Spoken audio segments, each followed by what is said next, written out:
أعوذ بالله من الشيطان الرجيم بسم الله الرحمن الرحيم باب ما جاء في ضرب شارب الخمر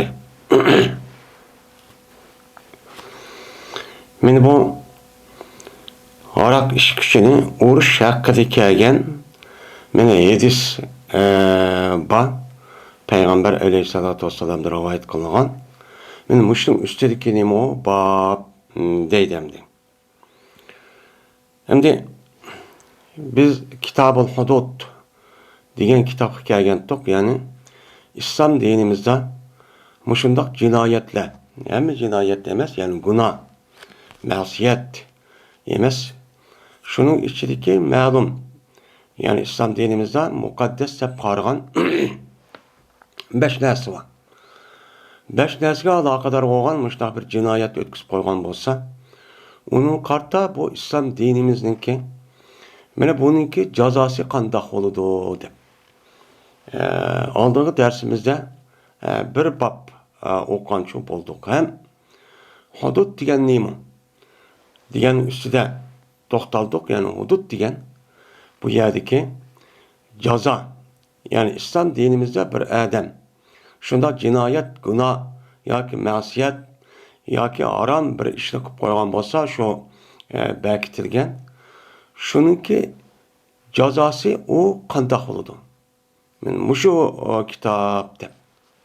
Endi bu hudud degan gapning o'zi jam'iy bo'lib, bu İslam dinimizde yurgizilgan jazoninki turi har xil bo'ladi. Shu e'tiborda bu yerda hudud deb nima qilgan degan dedik. Endi buningki lug'at ma'nosining o'zi hatta yahuddan hatta da mana yamna man, yani tosti degan nima ma'nida. Hem chigirninki o'zini masalan hududu davlat, hududu falani davlat deb ashta qaraydi, yani bir chegara. Yani chegara ki u tarafdagi odamning buning ichiga kirishga, buniki u yerdan sirtga o'tishga bo'lmaydi degan gap. Hem shuningdek buningki endi haddod deb keladi. Mesela bir odamniki darvoza boqadigan darvozabonniki o'zini haddod deydigan bo'lmish, o to'sqish odam deb. Endi shar'iyda nima desa, shar'iyda Alloh taolo tarafdan muayyan bekitilgan nima o? Bir jazo. Yani Alloh taolo tarafdan o'zi bevosita Alloh o'zi beketgan, muayyanlashtirib beketgan. Yani uqubatun muqaddaratun fi şeriat-ı İslam. Yani Allah şeriat-ı İslam'dan mana o'ziniki haqida muayyanlashtirib, yani beketken, yani muayyan, o keskin emas, undaq emas, o chehlik, o Allah taolo tarafdan uni bekitilgan nima o? Jazo. Hem Allah'ın nimesi o haqqı, yani Allah taolo tarafdan beketdi degan ki Allah'ın haqqı degan gap bo'ladi. Unda bo'lgandan bu jazoniki o'zining faqat insonlar tarafidan emas, shuningdek Peygamberimiz sallallohu aleyhi ve sellem bo'lsa, bu Peygamber sallallohu aleyhi ve sellem tarafidan bekitiladi. Çünkü Peygamber aleyhissalatu vesselam Allah taolo tarafidan evatilgan bir peygamber. O peygamberning o'zi şu Allah taolo tarafidan vahiy qilgan vahiyning o'zining o'ziniki tushunchasi va o'ziniki amaliyati, so'zi, harakati qilig'i orqali qilib berdi, uni bayon qilib berdi. Unda bo'lgandan bu Allah taolo tarafidan bekitilgan muayyan bir jazo bo'lgandan uni ikkinchi bir maxluq odamning mudohala qilishi yoki uni amaldan qoldirman deb undaq bir harakat qilishi, endi muayyan o'lcham bo'lgandan undan ushq ziyoda shu qilib qilishga qat'iy nima emas, o durustchu emas. Nima emas, durust emas deganchu bo'ladi shariatda. Yani hududulloh degan mushunda nima o iborat. Alloh taolo tarafdan muayyan o'lcham qilib beketgan nimadir, o uqubatdir, yani jazodir. Bu Allah'ın nimesi o haqqı. Bu Allah'ın haqqı olgandan bununla bandalarning va boshqa mahluqlarniki buni mudohala qilib, uni ya qilmasa qo'lamdiki yoki mandaqaroq qildimiki, men ush qildimiki yo ziyoda qildimiki deydigan ishchi bo'lmaydi. Shu bo'lgandan bunga ijro qilish to'g'ri kelgan vaqtida shunga tavanda deyiladi. her qanday bir adamniki shafaat qilib qutqizib verishi. Mana bu qat'iy emas, o durustçu emas. Mana bu İslam hakimiyetiniki bu ceza kanunu icra qilishninki mana o hükmü fakat İslami devlet de icra qiladi. İslami devletninki üzerinki qazisi, mahkemesi boludu. Mana mushundaq mahkeme ve qazininki hükmü bilan icra qilinudu. İcra qilib İslami devlet degan gap, uniki askar oludu, saqchisi oludu, turmuş oludu. İslami devlet degan hammadan shundaq, yani pakiz undan nimib ketmaydi, yashab ketmaydi. O bir insan. O insan buluş itibariyle bazı bir hatalık ötküsü bağlıdır. Şunun Peygamber aleyhisselatü vesselam'ın zamanında bunda bir işçi boğan, zina qilish işi boğan, oğurluk qilish işi boğan, mana arak iş meselesi mi boğan, adam öldürüp bu iş meselesi mi boğan, böhtan çaplaş işniki üzümü çoğu boğan, hatta ki özünki en suyumluk ayalı olan Aişe'mge nima qilgan, böhtan çaplagan. Unda boğan diken, mana bu itibariyle bu itibarla bu Müslümanın hemmisi meni açta pirişte olib ketken unda emas. Şu cazanınki boludu dep Allah açta berketken yani demek mümin Müslümanların içinde bu muştaq kıldığı işleri çıkıp kalı diken. Digen nim boludu, gepçi boludu. Hem de Müslüman ben mümin emas dese başka bir işimiz yok. Ama bu ayrı bir neymi o mevzu. Hem de şunun da hem de bu yerde bir kança ceza, yani cinayet kan olsa onunki cezası qandaq oludu dep bunun üstü toxtuludu. Onunki birisi harak, ikkinchisi onunki zina, üçüncüsü aburiyni töküş, dördüncüsü adam öldürüş, o başka diyet o nima qılıdı. Hem de beşincisi kişilerinki melin oğurlaş, kitabı sırqa dep başka yani uqan bulduk. Hem de benim muşrinki üstüde nima qılgan gap, toxtulgan gap. Hem de o yeni cezanınki nemisi her xil olup, mana adamın özü murtad bo'lgan bo'lsa, shunda jodigarlik qilgan bo'lsa, ham islom dinininki o'ziga xiloflik qilib, islom davlatiniki o'ziga aksil inqilob harakat qo'zg'ab, mana bu islom hokimiyatining o'zini tushiryapman deb ashunga qurolliq hujum qilib, unga qurolliq mana qarshi to'g'an ashta kuch bo'lgan bo'lsa, mana buni nima qilamiz uni? Bunu hayat to'xtatamiz. Onu nima qilish, uni o'ldirish. Mana o'ldirish apırıpla, her gün İslam dinimizde bir nima qilsa apırıpla qilish qilib emas. Buniki sot oludu, şu devlet icra qildi degan gap. Devlet icra qildi, uniki mahkemesi icra qildi. Mahkemesi icra qilib, uni rasmiy qishirib akib, uni tekshirdi, tadqiq qildi, nima uchun bu qoldi deydi. Rasmiy ashundaq bo'lgan bo'lsa, anındekin mana bu qozining o'zi, mana sotchining o'zi hukm qildi, andiki bu kishga oldi. Onu bir yergiz bunu icra qilishda shaxsiy bir adam yoki ma'lum bir jamiyat yoki kollektiv başka bir kollektiv yoki olmaydi ma'lum bir inson shaxsiniki o'zi icra qilish haqqi yo'q. Bunun yok.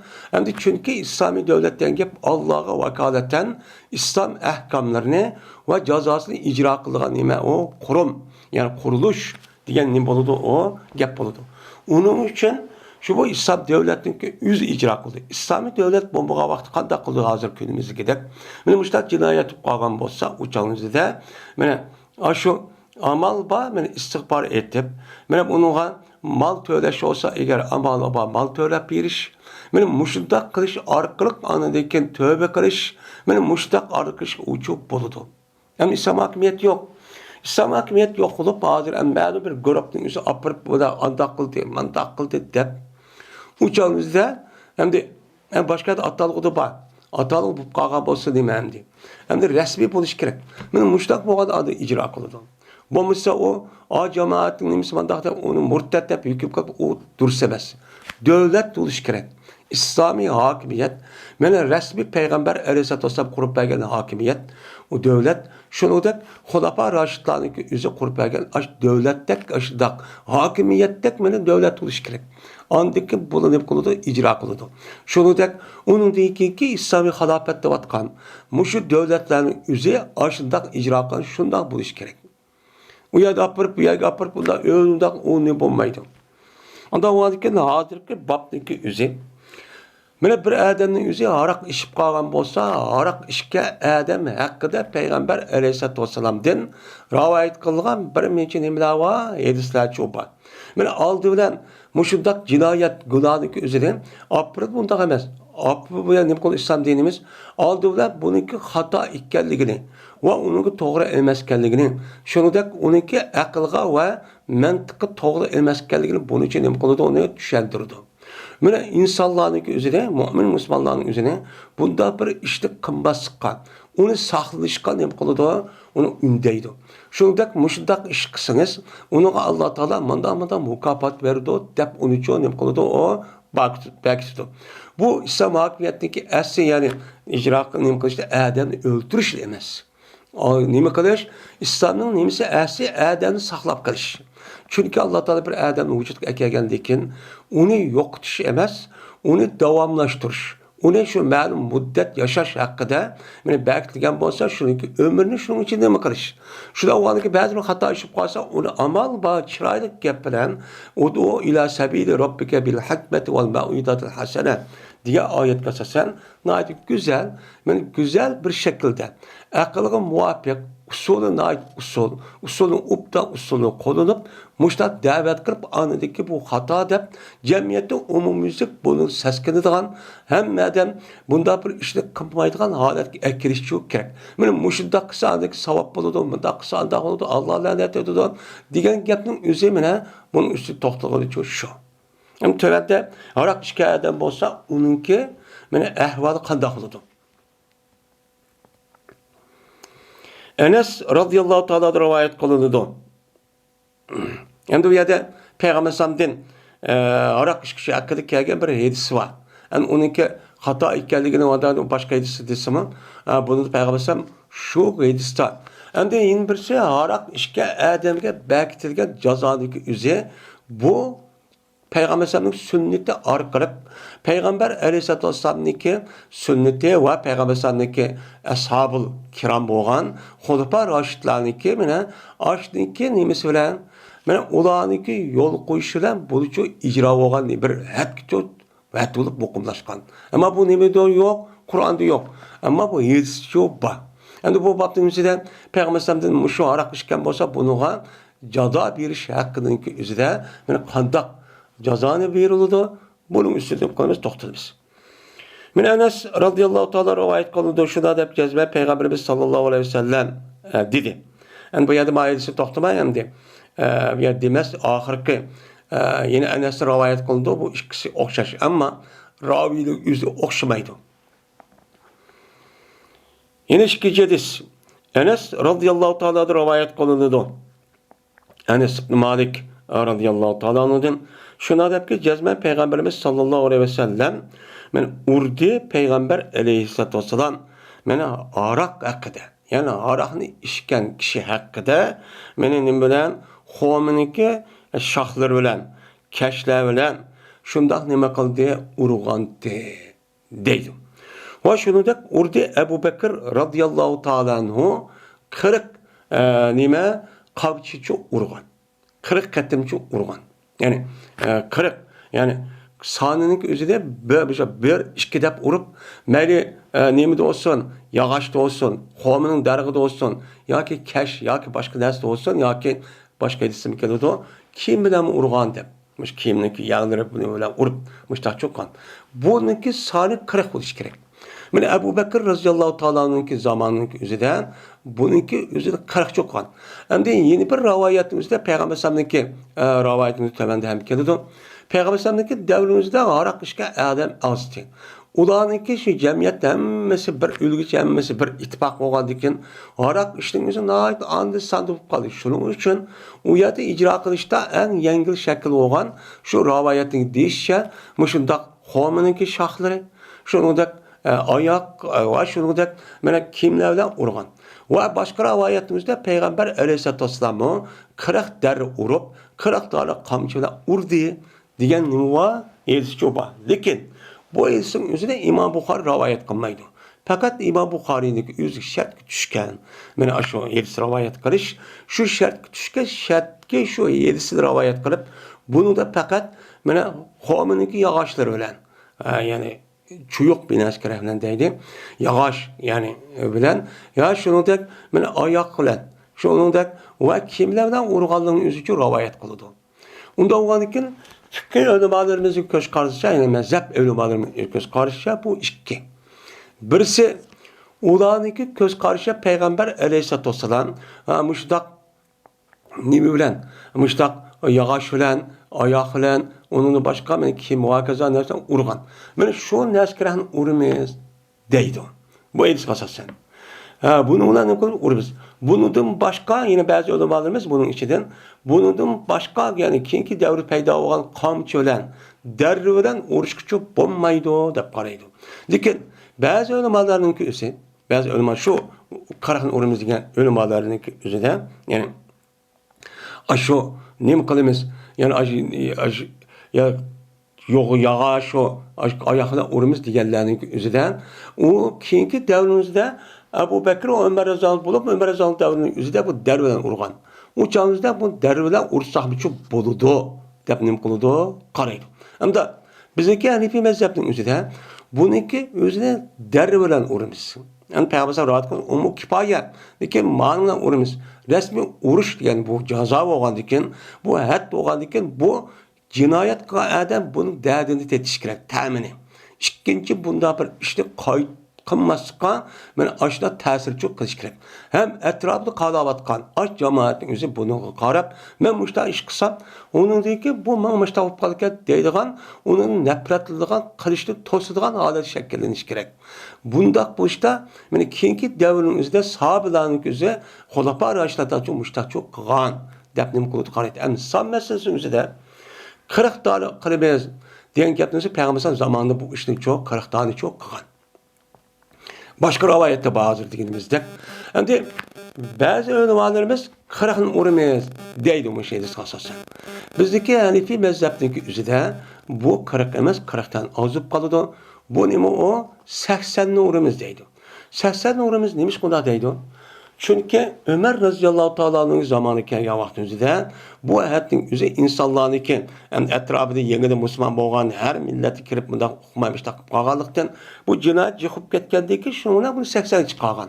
80 ga chiqargan vaqtida mana bu ish qanday bo'lsa Ömer radıyallahu ta'ala shu vaqtda etrafda adam ki ya yiqib ketdi bu qanday qilamiz deb bunda bir shikoyat kelgan vaqtida Ömer radıyallahu ta'ala shu vaqtda etrafidagi kishilarni hammani chaqirib şu istişare yani mesed grupsi ki Ali radıyallahu ta'ala'nın Abdurrahman Evf diğerledik eşaretul mübeşşirin diğer sahabenin özüne çağırıp bu meseleti buladı soraydı.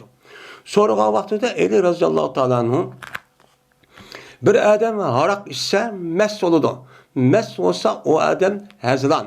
Yani heziyan kalaymakan gep koludu. Kalaymakan gep kaldıyken böhtan koludu. Unda o andaki böhtan kıp kalsa, karçaplap kalsa, İslam dinimiz Kur'an kalsa sen 80'li ne koludu? Urudu. Unda o andaki bu itibarla 80'li çok icra kılışımız gerek deydi. Şundan Ömer radıyallahu ta'ala'nınki baş halafet devrinde unda olmak kendi devrimizde muştu icra kıldı. Unda o andaki bunu asasen Hanifi mezhebinin üzerinden 80 derece urudu. Hem Peygamber aleyhissalatu vesselam'nınki miniki ashablarım yıldızı okşaydı. Hem şunu da yine Peygamber sallam yıldız okşaydı. Ulanınki kayısıga ergessanlısın hidayet tapsilen degan mezmunda seyidisi var. Şunu da Peygamber aleyhissalatu vesselam'daki yedisidan sizler menin sünnetimi daha kattık işlep çın esin ona. Şunu da meniki hulafa raşitlarındaki yoluğucu sünneti ergişinden degan mezmunda nima var? Hadis var. Mana mush hadis asosan bizniki Hanifi mezhebda islom hokimiyat bo'lgan bo'lsa, shu Hanifi mezhebning ustiga nima qilgan bo'lsa, mana ahkam masalasining o'zida buni ijro qiladi. Bunda çok qaraydi.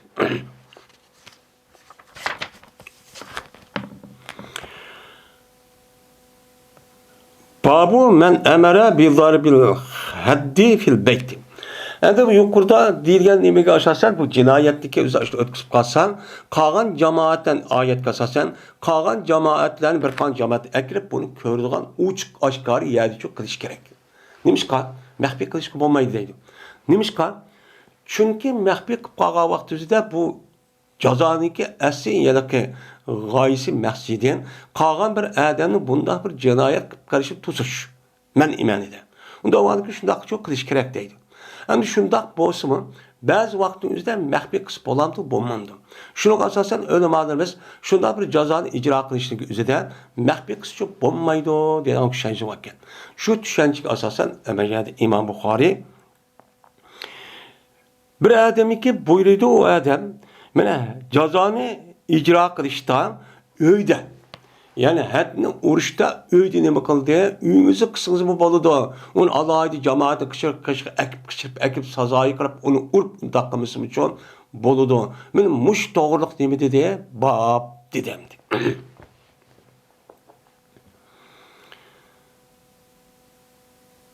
Uqbat ibn Haris radhiyallohu ta'ala anhu rivoyat qilinadi. Dedi Uqbat. Keltirildi Nuayman diye adamni yak olmaydı. Nuayman'niki oğlunu nima qildi? Keltirdi. Bu araq ishib ashidaq Madinening o'zida ash taqqandagi payg'ambar sallallohu keltiribdi. Ya bu rivoyat o'zida ya Nuaymankan o'zi ekan yoki Nuaymanning o'g'li ekan. Bu yerda shak. Mana keltirdi Nuaymanni yoki Nuaymanning o'g'lini araq ishgan holaticha keltirdi. Araq chiqdi qarshisida shu qalamakan mengib ashdan turgandiki bu yerda payg'ambar sallallohu keltirdi. Keltirgandikin buyurdu Peygamberimiz sallallahu aleyhi ve sellem anda bir kişilik boğan idi o kişi uyda. Şimdi bununki uyda kim boğan olsa şu kişilik özüne sen bu kişini şey apırıp uyda bu derur dep nima qildi onu da buyurdu. Dedi Uqbat Amir şundan urdu bu uydaki kişiler şu o Nuayman'ni nima qildi uyga apırıp yani cemaat mıdoq meydan köstüp emas aşağıda çok kıldı. Şununla boldum ben şu Nuayman'ni keşfden urgan kişininki katardı meme baydı. Deydi, anlamadaki şu cazanı icra kılışta o mutlaka aşkar kılış o şart emez. Aşkar kılış eslik kerek. Eğer onda bombay tatıp kalgan olsa benim bir sebep ya ki icra kılgan adam. Ya ki şu adamın cemaatinden ya olmaydı o adam yardım kılamaydı müştakım kalgan olsa aş uygu berip lan mahbi hak okuması mı müştakısı çoğu boludu. Yani o kadar ki başka anlaydı hem de müştakısını mükemmel boluduken çünkü Peygamber Aleyhisselatü Vesselam Nuayman diyen kişinin ki mena açtı harak işgallik cezasını icra kılışta cezanın üzerine üydü çok kıgantı deydemdi. O da dürüst deydi. Babu terbi bil ceridi ve ni'ali. Men hazır dikirimizde harak işke adamning özüne mene het urushniki şekilde men aşda iki kız karşı var. Uniki biri aş keşfilen bolamdı, qavminiki yaxshi bilan bolamdı, aşda uruşimiz kerak. Uniki başkası bo'lmaydi degan ahli zohirlar var. Endi undan başka ahli zohir olmagan İmam Şafii dakka olimlarniki o'zi mushuk keşfilen yak olmaydı uni meni qavminiki daraq bilan uruşimiz çok kerak. Bunu başka narsalar qamchilar urishga çok bo'lmaydi deb qaraydi. Shu qatorning o'zida İmam Buxoriy bor. Shu İmam Buxoriy ma keşfilen yoki mushundaq nimalar yog'ochlar urishsa bo'lamdi. Urganlarning babi degan payg'ambar mush taqqigan deb mush babni qo'yishga sababchi shu.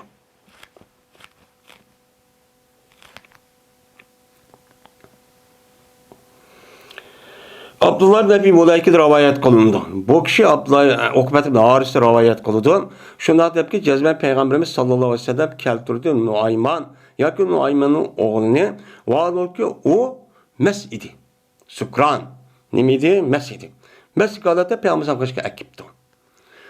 Şundan ig'ir keldi şu nima qilish urush şu Nuayman'a ig'ir keldi. Yani qarab baxsa bak nim ubdan bo'lmaydi. Yani çoğraq bir adamımdı.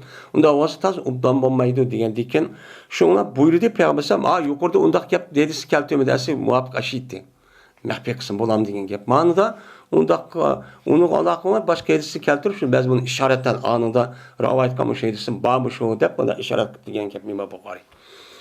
Şoňa buyurdy Peýgamber öýdüki kişilärini şoky urgay. Unda bolsa maýga akryş onu ýa sörepi agryk ýa agryk bolsa bolmaýdy. Aşda bir xil eken. Ýa-ki onbaýda hyjr boluş nemesi eken. Unda bolsa öýdüki adamny ursun buny. Dep buyurdy. Şoň urdy, ula bu adamny meni Xomeniki derhi we keşfelençi urdy. Ve boldum men diýdi Ukbat ibn Amir. Men o kişi urgannyň kişinin katary şu idem diýdi. Anda oňadykin müşehidis gaçasan. Hem Peýgamber onu uruşka buyurgandykin ula kopup meni keşfeden Xomeniki derhi bilen urupdy. Muşuna uruşybys çok kerekken diýdi. Ebu Hureyre radıyallahu ta'ala rivayet kılındı. Dedi Ebu Hureyre. Keltirdi Peygamberimiz sallallahu aleyhi ve sellem'ge harak cezmen harak içken bir kişinin çok keltirildi. Keltirgendeki dedi Peygamber urunu onu dep yanına demepten uruna depti. Uruş zaten nimede boz bolon gibi. Dedi Ebu Hureyre bizim içimizden koludan urgan adamı var. Yeni yüzdeki keşfine urgan mı var? Kim bilen urgan adamlar çok var. Hem de uruş degende hemen neselen çok buldu. Hem de Pelemen serepe. Hem de bu uruş işte yıllık adam kayıt edin.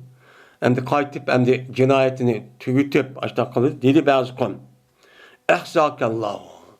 Seni Allah resva kuvasın. Sen muşunda men onun musun deyip durup, mümin Müslüman durup, yine cinayet cazanı icra kıp boğan deyken, yine seni Allah resva ku veyran kuvasın deyip dua ibet kıptı. Kandiki dedi Peygamber la taqulu hakaza. Siz bunda demen la. La tu'inu aleyhi şeytan.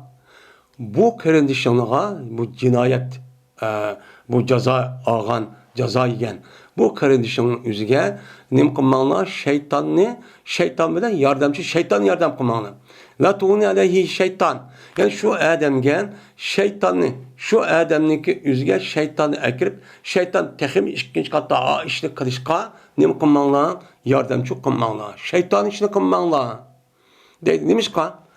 Şeytan deydi ki arak işken ya ki cinayet ötküzgen adamın üzerine köydüğümü kığın muşunçilik.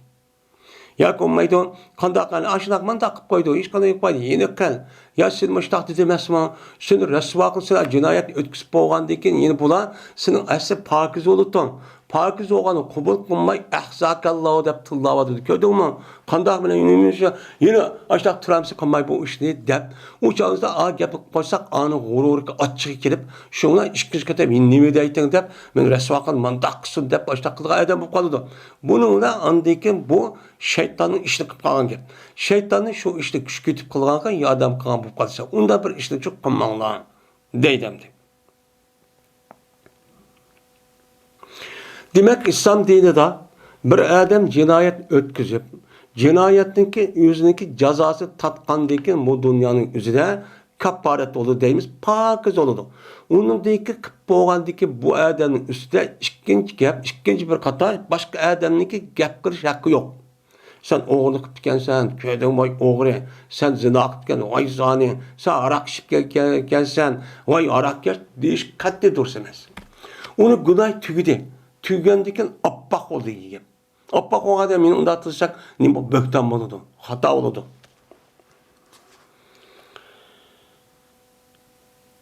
Dedi Ömer ibn Said el-Nehai. Anladım ben Ali ibn Abi Talib radıyallahu ta'ala dedi. Men bombadım men taşıkı turgazgaymen bir cazani.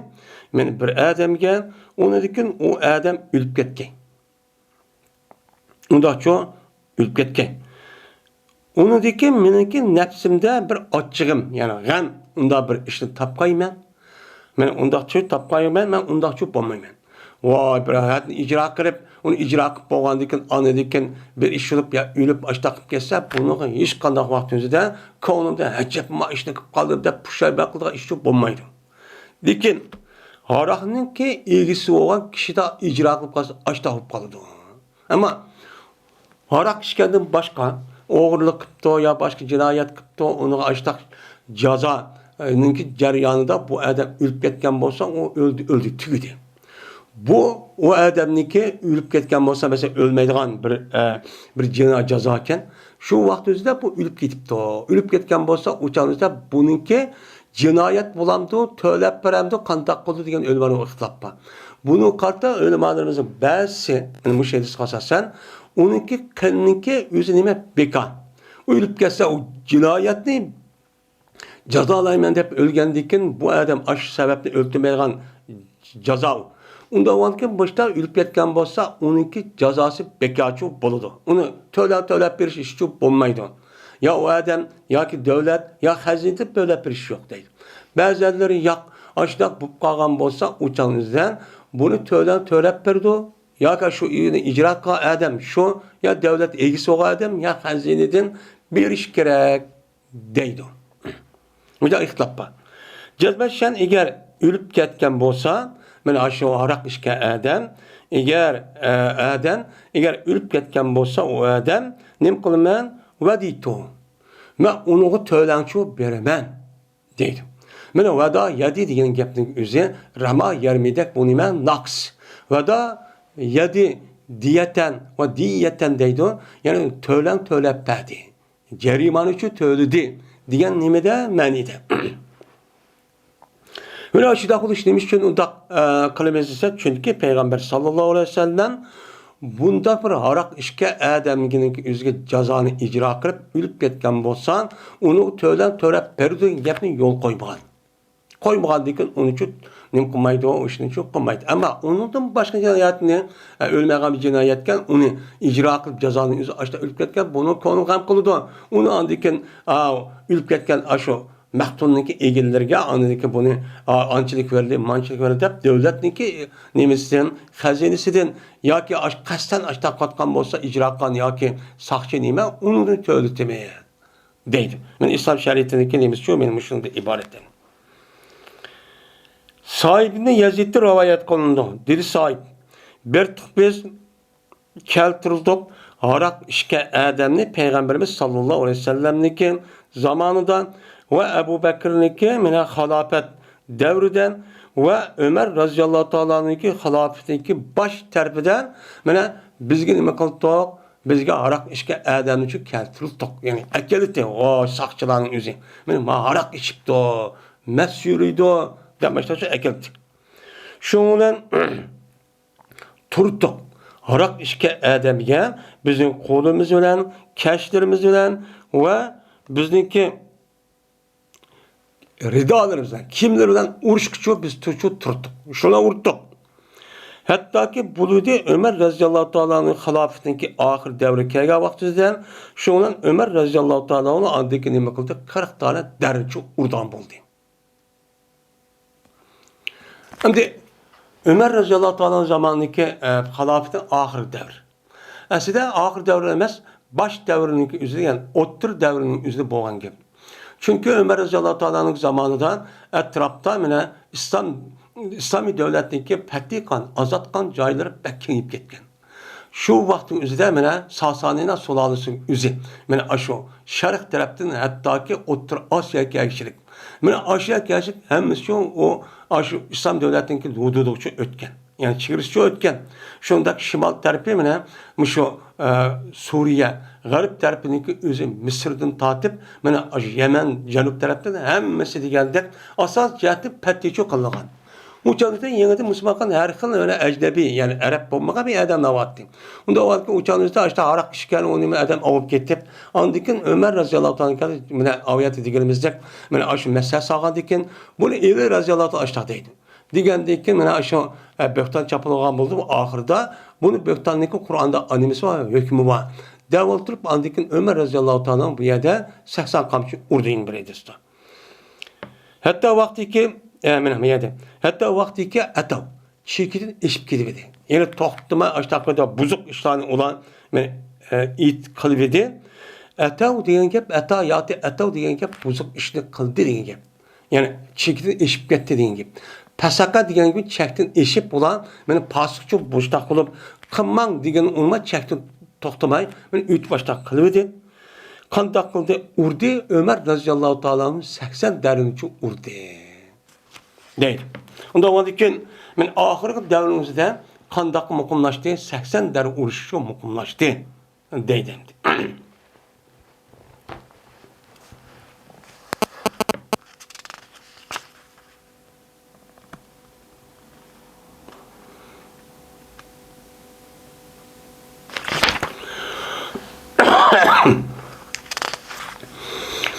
Hattoki shu davrimizda shu odamlarning o'zi aroq ichib akaga vaqtida mana ashnoga ular shu pashiq qilib man ichmang desa unmay o'zininki tushunchaga asosan shu bir muncha akaga adam oyat nima o'qib boshlab deb turibdi ekan. Shu qatorda shu bir odamni bir aroq ichgan bir odam oyat akaladi. Aka vaqtida mana shu Ömer radhiyallohu ta'alaniki zamanida. Mana şu nezde o adam andikin Allah Teala'nınkin leysa alellezine amenu ve amilus salihati culahun fîmâ ta'imu diye ayet okutturuptu. Allah Teala Kur'an-ı Kerim'de iman etkan kişilerge, iman etip yaş işkan adamlarga özü yiyen nersini özü hiç kandak çatak yok. Yevesi iman etse, yani yaxşı işlik kısa her kandak nersi yevesi oludu. Yani muş ayet var dep duruptu. Şu vaqt o'zi ashta adamni chiqib ketgan. Turib olgandan andaki nima? Umar roziyallohu ey bu oyatni 5 yil o'qimay, andaki vattaqav degan oyat va sen uni o'qi debdi. O'qi degandiki shu bilan ha deb o'qidi. Taqvo bo'lsa, ya'ni yegan narsa hech qanday chataq yo'q. Vattaqav. Yani taqvo bo'lib, undan keyin taqvo bo'ldiki Qur'on hadis oyatlarga amal qilsa degan gap. Men degandan o adam shu bilan izomat taqav. Kaçanlıkin başka ayetimizde kaçanlık takva olsa da var. Onda man okumadın mı? Sen bir ayet okudun başka ayet çok var. Diyendeki şuna uyardı demek ki andaki muşundak yaptılar işte bu andikin andaki bu hadini işip gitti bu amene. Atav fesakun şeklin işip çıkıp gitti dep andaki bu 40 tane hadninki üzerine derininki üzeri 80 darık çıkarttı ki. Aşı sahabındaki nimsi de mesaat bilen. Mesela çok bu gelen. Yine şu Ömer radıyallahu ta'ala'nın bağlıda yani hazır dilimizde İslami devletteki dairesi kengip yani pati kılaycık olup şu vaktimizde etrafı etken mesela Sa'd ibn Ebi Vakkas ve onun da başka emir Umar Allah'ın yüzü kirip ya Ömer ma insanlar çekide eşip gitti herdini eşip git bardo herdisi arak içmiş takmış bardo kandaklarımızda vaktimizde şu vaktimizde anlık bu meselek asasen bunu 40'ta 80 geç çıkıyor. Şundan andaki keyinki devrin üzerinde muşu arak işke adam der uruşunki üzerinde 80 gün çıkarıldı. Arak işke adam 80 der uruşun üzerinde Peygamberimiz sallallahu aleyhi ve sellem'in sünneti, Peygamberimiz sallallahu aleyhi ve sellem'inki ashaplı ve kulu paylaştı olan aşiretul mübeşşirinin içindeki olan 4 tane halifeninki mana aşniki ortak ittifak olan sahabindeki birlik gelgen icmasından vücut çıkıyor. Bunun şu başlıkta ne konumuzda düşünemiz. Şimdi yeni bir bab. Babu ma yukrahu min la'nil şaribil khamri ve ennehu leyse bi harici minel milleti. Bu bir nimesin babıdır ki mekruh kılındı o nersini harak işkişke lanet kılıştın. Yani mekruh kılgan bir nersi var. O katli dişkişi bulmaydığı mekruh yani haram. O kavga harak işke adamın üzerine lanetleş. Ve cezmen bu arak işke adam emez, mene İslam dinide çıkıp yetken emez.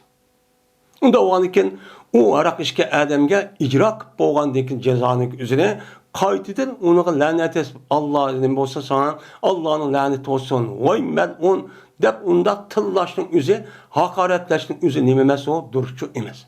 İslam dini mandak adalet dinemdi. Minel milleti diyen gep min demek dinil İslami degan gap.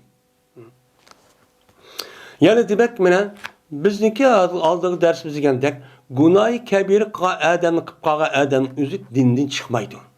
Mana ahli zohir, havarish, ahli takfir deyotgan aj ravafizdan o'zi men kunimizda bor. Mana u nima deydi uni asosan uni dindan chiqdi, kofir, murtad deb nima qiladi, hukm cho'qiladi. Bu eng ig'ir azg'un nimalar o kişiler. Fakat şu haramniki özüne halal sanması bulduğun ki. Ama onu haram ekanini biludi, yoki siz qarab qapti, muşta ishib qapti, voy debdi, voy ishkisi yo'qmish topib qolgan bo'lsa, o'chaningizda dinda chiqmaydi. Uni halal sanasa yoki yanlış mı ekan deb ashida ko'zga ilmay Bu haram degan gap odatki narsa emas. Haram demakning o'zi u gunoh. Agar uni qilib qolsangiz do'zaxga kirasiz degan gap. Ya'ni demak mundaq deyin, nima ishni bo'lmaydi, ish qo'ya degan gapning o'zi bu nima degan gap, ko'zga ilmaslik gap. U oxiratga bo'lgan do'zaxniki azobini u bo'lmaydi deb ko'zga ilmagan gap. Unda o'aniki buni bo'lsa ig'ir darajada gunohli va hatto dinda ichga dedi. Mushta bo'lmasa bo'ladi. Sa'd ibn Abi Hilal'dan rivayet qildi. Bu adam Zeyd ibn Aslam'di. Bu adam otasidan, otasi olsa Ömer ibn Hattab radıyallahu ta'ala anhu rivayet qildi. Şuna debki cezmen, meni bir adam Peygamberimiz sallallahu aleyhi ve sellem zamanında berdi. Bu adamın ismi Abdullah idi. Ve berdi lakap koyulgan idi o adamga himar, işek deb lakap koyulibdi ekan. Asli ismi Abdullah ekan. Lekin xalq o'ttirisiki o adamning laqabi ishak ekan. Sat yani işakka bizga nisbatan sat ko'rindi, ammo nimisin bog'i hamda amadam ishlit foyda deb turib boshladim. Endi mushta ishi bo'lib ekan. Mushta deb laqamchi qo'yildi deydi. Endi u laqamniki o'zi agar u odam desa, uniga hech qanday bir ochiq kelmay, uni ko'nib qolgan bo'lsa, uni desak hech qanday bo'lmaydi. Lekin o laqamniki o'zi o odamning obro'yini to'kadigan, inovatini to'kadigan, o odam ochiqi keladigan bunda bir laqam yoki so'yat degandek, mushundaq bir familiya degandek ish bo'ldi ekan, buni deyishga bo'lmaydi. Xalq uni deyishga mashhur ekan. Mashhur ketibdi. Shuna degan bo'lsa chatoq yo'q. Va berdi kuldirdi bu odam payg'ambar sallallohu alayhi vasallam ba'zicha kuldirib qo'ydi qishqib. Ya'ni qiziq gap, ashtafi odam bor, normal gap qilsin kulib ketadigan odam. Mıda külkülük bu cüz. Müştaçı adamdı. O berdi mine Peygamber aleyhissalatu vesselam bu adamga harak işkellik savabidin şarap. Yani harak işkellik savabidin der urganço idi. Şundan der urgan burun deydemdi. Şundan ikinci katın bu adamın yüzüne bir kere Peygamber sallallahu aleyhi ve sellem keltirdi. Keltirgendeki şundan Peygamber sallallahu aleyhi ve sellem onu mene buyuruptu. Urup bunu urula der urulun degendeki ama akılda mene Peygamber der urgan idi deydi. Urup bo'lgandan keyin qavmning ichidan bo'lgan shu bir odam debdiki, Allohumma anhu ma aksara ma yuta bihi debdi. Allah bu odam la'nat qilsin. Nimandak bu odamni jik keltirildi, aroq ishga oladi Peygamber qilgan. Davomli aroq ishda bu go'y deb, ya'ni bu odam deb, yani mushundaq akrab dar urib, nimandak bu ishni qilib, ma'lum bo'lsin, Alloh la'nat qilsin debdi. Endi bari başka rivayet o'sida bu gapni degan adam Ömer radhiyallohu ta'ala. Chunki Ömer radhiyallohu ta'ala'niki tabiati nayt qattiq. Nayt qattiq adi to'g'ri ishmas kelgan vaqtida. Shuna dedi Peygamber sallam, la tal'anuhu. Bu adamga la'nat etmanglar. Chunki bu adam o'ziniki qon atgan, askilik, ya'ni jinoyatning o'ziniki da'dini tatib oldi. Jazoni o'tab oldi, appoq oldi endi. Kasem Allah'ı ki ben bilmeymen, mi geldi ki yazmen bu adam Allah'ın Resulü için yaxşı gördü. Allah'ın Resulü yaxşı gör, Peygamber'e şahit oldu yani. Muşundak vakti üzde bu adam bazıda okumayın, muşta hatalığını kıp kalıdı. Bunun cinayeti ötküsüp oldu. Demek cinayet cezası tatip oldu. Ötep oldu, anda onu bu adam lanet kısan için bombaydı deydi. Onda o adıken her kanda bir adam İslam dinimizden bir cinayetini kılıp cezasını ötep boğan olsa onu kayıtıdan onu yani diş arkalık onu kayıtıp kötürüp çıkışındaki özü İslam dinimizde haram. Bunu bulmaydı, o duruşçu bulmaydı. Şunu da bu adam apakizken, hiç kadar binası yokken hep ölü mallarımız ya başkalarının özü bunu özü İslam hakimiyeti olan olsa onu zaten icra kılıdı. Mine maştak kan bolsa ise mesela ehli ölüme ayak yenimeden özü bunda bir iş yokken de oturup maştak kan bolsa kayıtıdan bununki cinayet var bomba deyip kayıtın açıkıp yeşil özü aram. Hadi işte tapıp gettiğim daha şu bu boğa iş bitirip boğa işini kayıtta açta kılgan bu məxluqların özü kim iken olmaydıgan aşında bir məxluqlar çıkmadı demdi. O bak.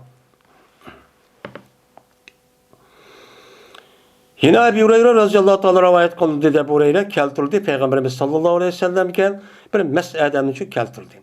Şundan buyurdu Peygamberimiz bu mesleği uruşkucu der uruşku buyurdu.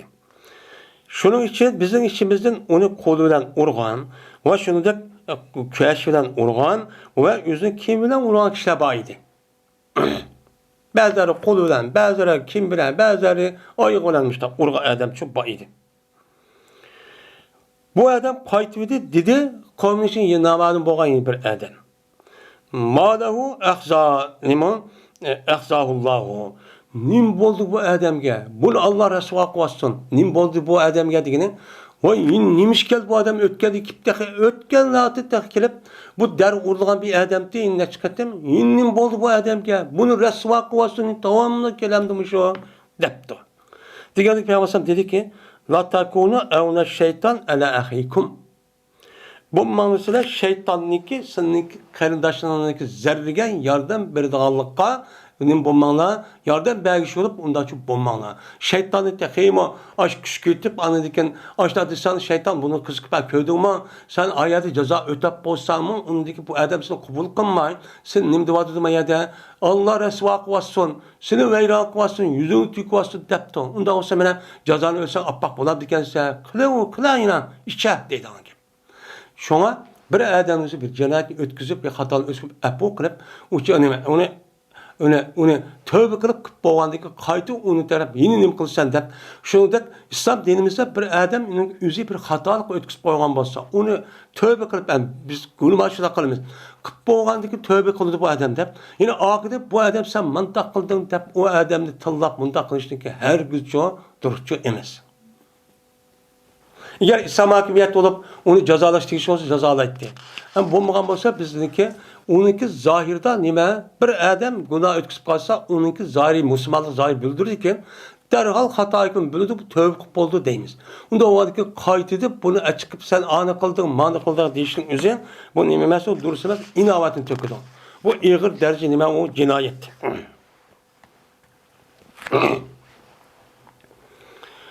Babu sarıkı hine yesriku.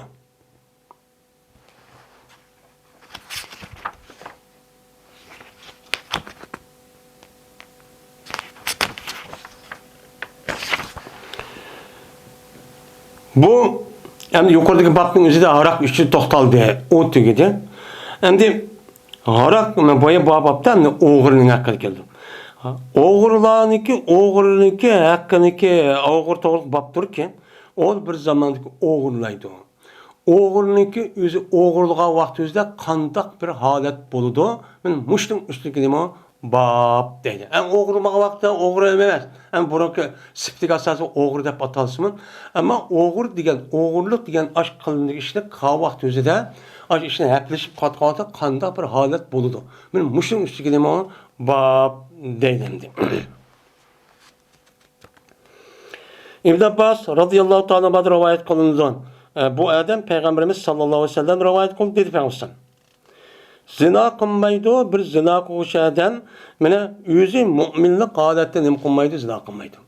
Yani zina kılışı bir mümin kalgan bolsan yüzündeki imanı bahallettir zina kılmay imanı çıkıp getidi. Zahiri bu. Bunu doğruda mene aldığı dersimizde tünüki dersini nim kıldık onu tefsiri toxtaldık. O oğurulmaydı bir oğru, men oğurluğa vaxtında o nime o mümin. Müminlik adetidir bir oğru oğurluk işini çok kılmaydı. Ne degen gep zahire? İman yok degen gep. Şu Abdullah bin Abbas radıyallahu ta'ala sözüge asasen bunda oğurluğa vaxtında o adamniki vücudaki imanın nuru yüzü tatıp getdi. Çıkıp getdi.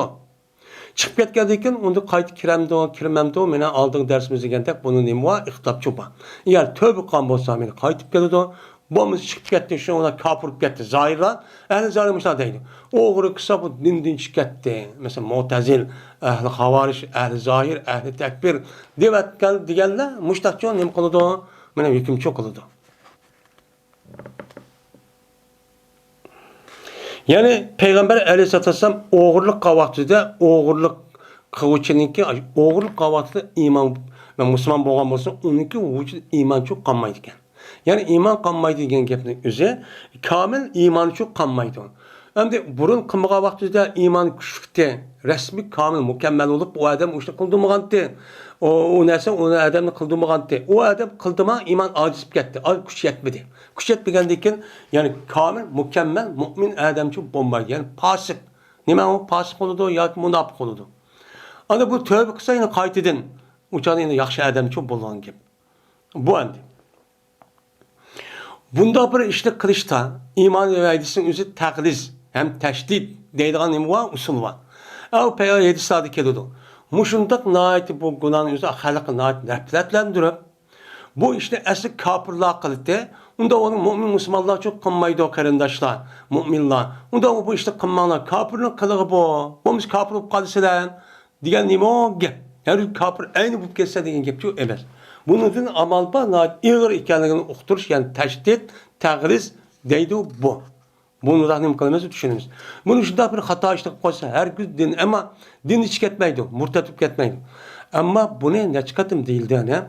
Bunu halal sanap, közge ilmay, tahbib, istihbab deydi. Men muşundak boğan bolsa an din hiç ketedi. Din hiç ketmese appaq boz kapkarıp kalmaydı. Onu Allah bildi. Şunun bilen o dünyada nem kılgan gep uçada aşkar olan gep.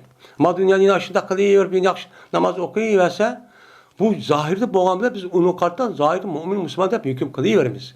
Ama onunki batını Allah tapşırımız ki ahirki dünyada o kandak olan şeyler Allah bilir dedi.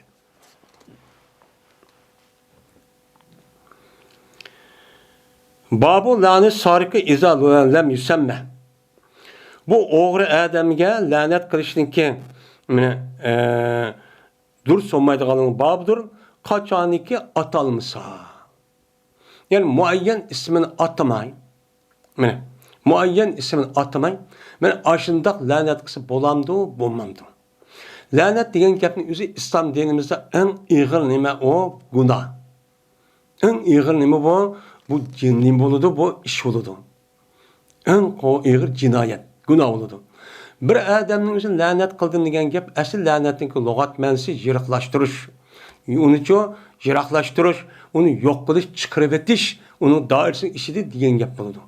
Unda o'g'andiki bu yerdagi la'natning shar'iy ma'nosi, men mushunda bir mo'min musulmon yana birisi ashta degan bo'lsam, men har qanday vaqtda bir mo'min musulmon Allohniki, men musulmon degandan keyin islom dinininki doirasining ichida, Allohniki rahmatining ichida, Allohniki iltifotining ichida bo'ladi. Men mushunda bo'lish orqali bu odamning oqibati nima bo'ladi? Anda jannatga kirish bo'ladi. Bu adam qo'pib, bu odamning o'zining sen mal'un degan gap nima degan gap? Sen dindan chiqatding. Sen jannat kira olmaysan, bundan chiqatding. Do'zaxga kirsan degan gap bu. Odatga çok gap çok emas. Bundaq bir la'nat etishning o'zi har qanday vaqtida bir shaxsiy odamning o'ziga, shaxsiy odamning o'ziga adovati, shaxsiy adovati orqali bundaq qilishga bo'lmaydi. Ama bunu umum degan bo'lsa, Qur'on hadis qasasa, mana Alloh taolo Qur'onda debdi, kafirlar lanet olsun deb, payg'ambar mushtat debdi deb. Mana bu dinninki sababidan o aşta bir cemaatlarning, aşta bir kollektivlarning o'zine uçağınızda lanet deb undaqsa uning bo'ladi, durustçu bo'ladi. Endi bu babda mushta o'g'irliğa adamniki o'zi uning ismini demay, muayyanlashtirmay, uçağının o'zi disip bo'lamdi, bo'lmamdi. Yani bu. Ebu Hureyre radıyallahu ta'ala rivayet kılındı. Bu kişi Peygamberimiz sallallahu aleyhi ve sellem rivayet kıldı dedi Peygamber. Lanet kılsın Allah Teala sarıkka dedi. Şimdi sarık ne demek? Oğru dedi. Oğru degen gapti kim bu oğru? Şu oğurlukka Adem. Muayyen ya Ahmet, ya Semet, ya Abdullah, ya falan demedi. Oğurluğa Adem de umum içidi. Diyen bolsa uçanın yüzü duruz. Ama muayyen ben Allah'ınki laneti palanı olsun, Abdullah olsun, ya kim Semet olsun, ya ki bunu olsun, ya erkin olsun dese uçanın yüzü bu dursamaz. Manda amcısı duruz. Kandak kılıdı o deydi. Neymiş kandak kılıdı dese bu oğurlaydı bu oğru beyzetni. Yani cihat kılga vaxtida mücahit askerlerin üzerine o vaxtida yani yakın birisi arışıp kolu birisi her birisindeki kolu taşında ya andaki neyze kılıç var. Aşağıda ne kılgan gap, uğraştıgan gap. İnsan nispeten en kıymetli yer kağı baş. Başka bir tiyip getmese uçağımızda kağıya tiyip getse uya beden uya sakip balıdı. Ama başka tiyip getse uçağın can merkez asas aşağıda olan için uçacağız. Şu an onu da müdafaa kılış için o devrimizde beşiğen tümü yerike dopa değil mi bunun ismisi boğuruk nimeti yerike doğap yani kulap milmitten. Benim muşu nesin imkuldu o adam. Ben muşuncilik kichikkinan mush narsa nima qildi, uni o'g'irlaydi. O'g'irlab anadikin bu odamning qo'li oxirida ani kesdi. Ya'ni bu odam nima bayzat degan gap u vaqtda eng qiymati tavan narsa ekan. Aşı kichikkinan bir narsa o'g'irab anadikin odatlanib, o'g'irib anadikin qo'lni kesadi. Mushundaq ahmaq dört bir odamning o'zi mushtaq qoldi. O'g'ir degan shu. O'g'ir bir aqla başta çoğu narsa o'g'irlab bo'lmaydi. O kichik narsani o'g'irlab, unikin başta tuxumni o'g'irlab baqdi. Bir odamning bir pung bir narsa mendaq epkash baq deydigan donning o'zini ani taraqqiy ma qilsam bo'lgan deb olib ani bir aqla tutib ani qo'lni kesildi. Mandaq odamlar buni o'g'irlar. Bundaq odam la'nat olsun. Mujnam dört olam dedi. Veyni o'g'irlaydi bu odam og'amchini. Başta nima bu tana og'amchini o'g'irlaydi. O'g'irlab andiki tora voy bo'ldi ekan qo'y, ko'midi qo'y, hech qanday olmaydi deb uni ta'mi andiki boshqalar tetib andin, xalqning mening o'zi. Andiki uni o'g'irlab, uniki jinoyat tutilib, shona qo'li uchun kesiladi. Dedi Amash Ma'is rivoyat qilgan. Berti bula sahabının özü kördü şuniki gezmen. Peygamber Aleyhisselatü Vesselam'niki Beyzat diyen gibi yüzü Beyzul Hadid diyen gibi. Yani tümü nima? Tümü kalkan beşik kediğen yılık doppa deydi. Tümü doppa. Appaq olgandaki şu deydi. Yani bu yerde Beyzat diyen gapning özüden biz diyen gapning özü Arapça tuxum diyen gibi. Tuxum bo'lgandikin o'changda ba'zi olimlarning o'zi buni Beyzat deb bir tal tuxum degan gap bo'ladi. Ya'ni u dot 60 narsa degan gap. Bunda deb nima qilgan, lekin mayat A'mashniki tafsirida bular payg'ambar sallamniki ash Beyzat degani iroda qilgani bu tuxum emas, ma boshqa keladigan nima Beyzatul Hadiddan iborat bo'lgan mush narsa deydi. Endi og'amcha bertlar ular ko'rdi shuniga jazman. Mana bu og'amchimi? Mana ashu narsadanki mana ko'rdi bu narsani shu og'amchini qatoridan andoq bilmasligi barobar bo'ladi u nimaga dirhamiga. Ya'ni og'amchi mutlaq emas. Bu yerdagi og'amchi o'g'irlab ketsa degan gap, ya'ni bir dirhamiga barobar kelgan bir narsa degan gap bo'ladi. Unda o'g'andiki bu yerdagi mutlaq og'amchi emas, puli yorg'ida bir narsa o'g'irlaydi, shuni o'g'irlaydi, andagi ko'pga mushtaqchoq qoladi deb shu Amash degan shu mana bu nima salafdagi olimning o'zi mana u nimaniki tabiinning ishida chiqqan mushtaq tafsir qilibdi. Endi o'g'irlash masalasi o'zida o'g'irlagan odam o'zi qanchalik malninki o'zini nima qiladi? Endi bu yerdan o'g'irlash degan gapni o'zi to'xtaldik. O'g'irlash degan gapni o'zi bu yerga o'g'irlash, epkatish, bulash deganlar işte ma'no bor. Sarqatun degan gapning o'zi bir odamning saqlayotgan melning o'zini u odam uqmasdan, u odam ko'rmasdan, nim qilmasdan, ashta yushrin evagan bo'lsa, buni o'g'ri deydi. Agar u odam u malning o'zini egisi qalab, hammasi hayot, ya'ni qalab turdi. Saqlayman deb, ashta opirib, besib olgan bo'lsa, uni buldi. Nahbat shu deydi. Nah deydigan gap. Ishqning o'tirib farqi mushu. Shu Qur'oni Karimda basi sarq. Shu sarq ekan ash shaklda o'g'ri bo'lib qolgan bo'lsa, uni qo'lni kesamiz. Shunga undan boshqa, masalan, bulanchilik qilish, aldash va gazak, buning jina nima yo'q, jazo yo'q. Buni bo'lsa agar jazo yo'q deb to'maydi, islom hokimiyatining qonun chiqaradigan shu kishilarning o'zi, mana imom şu çadı ahval qarab, u çadı bu cinayetin üstüne cezanız bekitidir. Ya anda kılmayın, anda kılın da. U çadı ulu muhbebes. Şimdi o'g'irlangan malning naskerahning jazman mal bo'lishi kerak. Masalan, mal olmaydigan naskerahning o'zi topa sobini mal olmaydigan, masalan, nima o qom, mana bu naskerahning o'shoqda o'g'irliqqa olib ketgan bo'lsa, odam u o'g'ir olmaydi. Ham o'g'irlangan malniki miqdori qanchalik bo'lishi kerak? Bu to'g'rining o'zida o'limalarımızın o'rtasida nima ixtilof bor. Ba'zi o'limalarning o'zi 3 dirham miqdorining o'zidan, ya'ni 10 gram kumushniki miqdori kerakda narsa o'g'irlasa nima bo'ladi? O qo'li kesiladi deydi.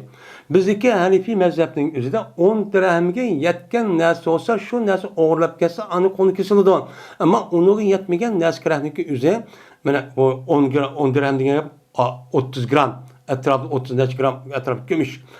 Şunun miktarı ki neyse diyeyim. Benim muşun neyse oğurlap gelse andaki konu kesildi. Ama onu da töven bir nezkerehniki üzerine oğurlagan olsa uçak konu kesilmeydi o. Hem onun üstüne şu an Qazi məhkəməmizdə bu oğurlaşda qandaq vaxtı oğurdu, nemi dep oğurdu bunu bilirdim. Eğer açıq-açıq muştaq nemi bu ketken vaxtı üzdə oğursa Ömer Rıza'nın talağının nemi qandaq uçaq bundaq bir əhvalların üzdə yüz vergen olsa onun konucu kesilmeydi.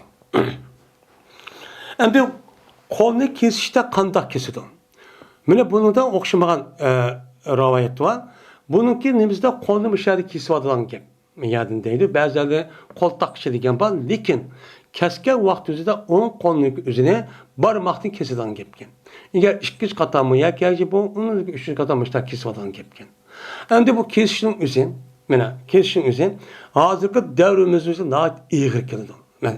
İslam dini müştakıldı o da. Şu müştak cinayetindeki üzü boğa vaxtida bunu icra kılgan jaza müştak iğir olgandeken şu an İslami devletindeki devrindeki üzüde bundak günümüzdeki undak oğurların üzü menen hem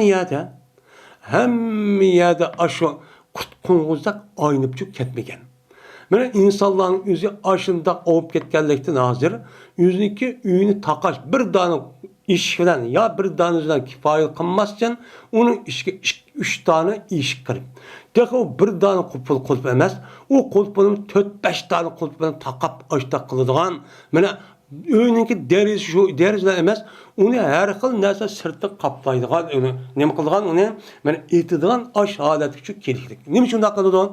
Chunki hozirgi ijro qilayotgan qonun o'zi nima o? Latta bo'lgandan o ese o cezanın özü töven bo'lgandan hanımıza ama solab qo'ygan qo'yini 5 kunda chiqadi ekan ma'quda o'tirib mana ishni çok oldu. İslam dinimizga bu jinoyat bu cezanın özü men mushundaq ibratlik uni ikkinchi bir odamni qilishga qat'iy bo'lmaydigan uni meni ogohlantirish bo'lgan ekan meni qarab bas qo'li kesayotgan nima qildi voy o'g'irsak o'cha nima bo'ldi degan hammadan buni qo'lini kesib ketgan qilmaydi. Şu yokaydı. Şu an hazırki devrimizdeki üzüdeki oğurların olup gitişi, şunda oğurluk kılışındaki usulündeki her xil şekilde muştan bulup gitişi, bu sebepten çok boğun gibi. Bu çağda bunu rehim kılmamda, hey seninki ömür boyu işlep, cepat atıp bir qancha ay işlep yakin, men muş tappan pulunu apır bir saat, 2-15 minut bir güçlü bir ip geçsen, sen o biçare adam kişi ağırmayın, bunun işi ağıramda, bunun işi ağıramda. Muşa değil. Mesela zina kanunu muşa değil. O şunda müveşşilik var mı? Ey seninki kızlarını, ayallarını adam apır baskınçılık açtaksan senin gururun, vicdanın, iffetin, nupusunga, numusunga açta tekken bolsan sen onu karıp şuyuk tursan. Açta iş olanda İnsanlıkı seviyesi şundan çıkıp ketkenliki müşahadet gibi bağlı gibi. Andaki İslam dinimiz beni belki etken muşu icra kılgan kanunluk üzülümü, ceza kanunu üzülümü bunu kabul kılmaydı. Kapırgı kabul kılmaydı. Ben mümin, Müslüman devatkan adamın üzü bunu kabul kılamaydı gibi. Şeriat diyen neymi o? Şeriat anda. Goya şeriatın üzü bir aşı bir dözüğü, bir nesidek hem nesil yani epkilegan öldürüp çapı onda iş yok. Onda iş yok. Şen mi geldik bu vatkan gibi. Babın el hududu keffaretun. Bu bir babdır. Hadler keffarettir. Deydemdi. Bizim de aldığın dersimizde had nimdi de yani icra kılınan ceza. Bir adam oğurluk kıptı. Arıq işken bolsa onun karta tegiş cezası aldı. Algandaki şu cezanın üzeri nim boludu. Ma dünyada o amaklı onu kolunu kestik ya der urduk o tügedi. Şu cezanın üzeri o adamniki mayada kas 21 dünyada bu adamniki buluşup kalıştığı günah var yani tatıldığın. Şu günahın üzerine bu aşı cezanın üzerine müştak dünyada tügüşüden andikin ahirette mi bu cezanın üzerine o adam günahını yok kılamdı kandak kıldı. Yok kıldı. Yani hudud keffarettir. Keffaret degen nima gap? Kefara yakpur kapur degan gap yaptı degan gap. Yaptı degan bo'lgandan faal vazni kelgan bu nima bu bir ism. Mana faalun zarrabun degandek mana allamun degandek mana bak bilgichi, bak urg'ichi, bak otqichi deb ashta nima va ism bor. Unda bo'lgandan kapparatın degan gap bak yapqıcı degan gap. Yani yapışı jazman yapıdı onu hech qanday qilmaydi degan gap. Yep bağan degan gap bo'ldi. Yep bağan hech qanday bir adam ko'mi degan gap. Ko'migandiki yo'q bo'lgani ko'maydi. Yo'q qoladi degan nima bo'ladi? Kapparat degan gap. Gap ko'p bo'ladi. Unda bo'lgan ekan hudud yani icra kılıngan cezanın özü bir adam şu cezanı icra kılıngan bolsa adamken o icra kılıngan cezanın özü o adamın kıpsagan günahının özüne hemen şu appakçı kıvadıdı. O dünyanın soru olmaydı. Bu dünya tügendeki ma dünya tügüdü o. Allah'ın ağzı appakçı bardan gibi. Deydi. Ubadetü Samit radıyallahu ta'ala rivayet kılın dedi bu adam. Bir biz Peygamberimiz sallallahu aleyhi ve sellem'ninki kışıda bir meclis bir şu idik. Yani bir sorunda bir idik. Şundan Peygamberim dedi. Beyat kanalı seleme bana şunu ki Allah'a hiç kadar şerik keltirmeymiz, oğurluk kılmaymiz, zina kılmaymiz dep bana beyat kanalı dedi. Yani beyat degen gap neç kata değildi. Şuna Peygamber aleyhissalatu vesselam muş ayetniki söz tağabundaki hemen çok okudu. Allah yazı ve la yebteni beyne aydin degen ayet. Okup bulup bandaki muşnun beyat kılındı. Bu ayetin üzeri başka rivayetin üzeri bu Peygamber aleyhissalatu vesselam'niki keşiga aşo nim vaktin üzeri mene aşo Mekke'ye hicret kılıp kelgan vaktin üzeri mene aşo Mekke'nin üzeri Medine'nin üzeri ayallar keldiken. Ayallar kelgendikken ayallarning uydan chiqishmasi har xil bo'ladi. Shu itibarlan Peygamber muştaq ayallardan ne beyat etdiken. Ma rivayetden amken başka rivayet yüzüde ayallardan Peygamber muştaq nimalikda beyat aldı deb bandi. Sen nima uchun chiqdinglar? Eringlar xap qilib bo'libmi yoki xato ish qilib qo'yibmi? Eringlar qo'g'lidimi yoki chiqdinglarmi? deb bunday so'raydi. So'ragan bo'lsa, yo'q biz iymon İslam'ı deb chiqdik degan bo'lsa, unda bo'lsa makinalar. Bizga mavjud bayatga qo'lni tutmaydi. Bir bayat berdim deydi, shuni tugaydi og'iz bilan. Pes bir kishiki sizning ishingizdan shu degan ash bayatga vafo qilgan bo'lsa, buniki ajri Allohdir. Allah ne berdi bu adamga ajrini o dunyoda, savobni o'zida Alloh berdi. Endi bu dunyo va o dunyoda. Bir adamiki yetib qolgan bo'lsa, o adam aşo yalqın nəsidin. Mən aşo qınmayman degan narsa men zina qilib qapti, o'g'irlik qilib qapti, bo'xton chaplab qilib, ashta bir ishni qilib qolgan bo'lsa, bir şey ekan. Shundan azab jazolanibdi. Bu odamning shu narsa barobarlik nima qilib jazolanibdi. Jazolanib sen o'g'irlik qilding, bo'xton chaplading, hamda ariq ichding deb ashunda nima qilgan bo'lsa, jazolangan bo'lsa, u chog'ingizda bu o'tgan bu jazoni o'zi o odamni nima qildi? Kapparat qildi. O gunohni kapparat qilib hiç qanday günah yok adetki aştaq çok kalıdı dedi. Ondan olanken her qanday bir adam jazo ötse İslami devletin kimisi de onun günah appaqçı bulur deymiz. Ve bir adam ikemdi yetipti o adam şunuğa bir şey yetip kaptı. Mesela oğurluk kaptı, arık şıp kaptı, diğerledek müştah işini kan bolsa yazına ya ki köle müştah kalgan bolsa uçağınızda bunu Allah Teala o adamın ne yaptı? Yepipti. Böyle cenazedeki yüzüne icra kılışta cezanın yüzü. Mesela onu sotlaştığın yüzüde cezmen o cinayet adam aşkar olmuş gerek. Aşkar olup cemaatin közü cemiyet aşkar olup ketken bolsa uçağınızda hali şikayet kılıp ya yüzü mıdakken icra kılıp adak kılan gibi. Ama bunu o adam aşkar olmaptı o cinayetin yüzü. Cinayetin yüzü o adam kıtken aşkar olmaptı demepti aştakkan bolsa onu demesi gerek. Şu an İslam devletinin nimesi tekşirdiğin grup eski sakçının nimesi hiç kadar vakti bir adamın ki özünü aktırıp durup tekşirip yürüp işki evvel anda dediği hakkı yok. Aşkar boğa vakti özü tuttu. Şu an uya üyüdü kandak vatırsa manevatı işki taraftan o adamın ki işki evvel tekşirip undaklığa işçi yok. Şimdi Allah Teala bunu yetken onu bir adam kılıp ketken Allah bu adam günahını yepti ki başka adamı bilmepti. Bilgen bolsa mahkem var, hakimiyet var. Onu tutup sotlap da andikin cezası verdiğin gibi. Eğer kalırsa yaptım ama dünya ceza tatılmadı. Eğer kalırsa Allah Teala o adamı o dünyanın üzerine mağfiret kılıdı. Ve eğer kalırsa Allah Teala o adamı o dünyada azaplaydı. Allah kağa iş o. Dep Peygamber aleyhissalatu vesselam müştah degen. Unda onun müşahidisi kalsa sen bir adam cinayet ötküsüp onunki cezasını tatkan bolsa, uçağınızda bu cezanın üzü o adamın günahını mıkadıdı. Appaq kırıp yok adetkiçi ekelidi. Deydim.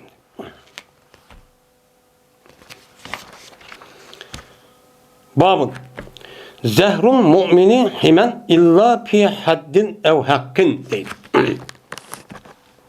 Yani insan hakkı. Kişilik hukuk. Bu bir baptır. Mu'minninki dümbüsü himadır. Nima qiluvchidir o? Himoya qiluvchidir, qo'g'dalg'uchidir. Ya'ni mu'minninki dümbüsü degan gap. Bu yerda jinoyat o'tkazsa, darra binasi ursa, ne qiladi? Dumbi yuguradi. Bu yerda bu dumbini zikr qilib, bu yerda umumni nima qiladi? Bu yerda iroda qiladi. Ya'ni mu'min har qanday bir mu'min musulmon İslami hakimiyet tarbiyada qo'g'dalg'uchi. Unda o'g'ankin bunda bir mu'min musulmonlar bo'ladi ekan. İslami hakimiyetning tahdida o odam urush, o adamni beşiğan ya dümbüsüge onu hakaretleş, onu yaklaş, onu şu bozak kırış, onun hukukunu başka hukuklar var. Benim muşunda beğenmezsin yüzü katli dursunuz. Nim kulundu o? Himen, yani çıgra, yani muhmen, İslam hakimiyeti kovduludu. Oldu. Lekin, hatta kovdu adamlaydı. Yani o adam bir cinayet ötküsü paygan bolsa, yani cinayette, mesela oğurluk yaptı, hareket çıktı, bökten çaplaptı, benim muştakkan bolsa, o çalınırsa bu adamın dümbüsü ya o adam nimesi o himaye kılınmaydı, kovdalmaydı. Ekkele cezanı tat dep derya ya ki nim kılgan gap, konu kesip, zina kan bolsa, rejim kırıp, muştak taşlan urup, muştak çok kılgan gap.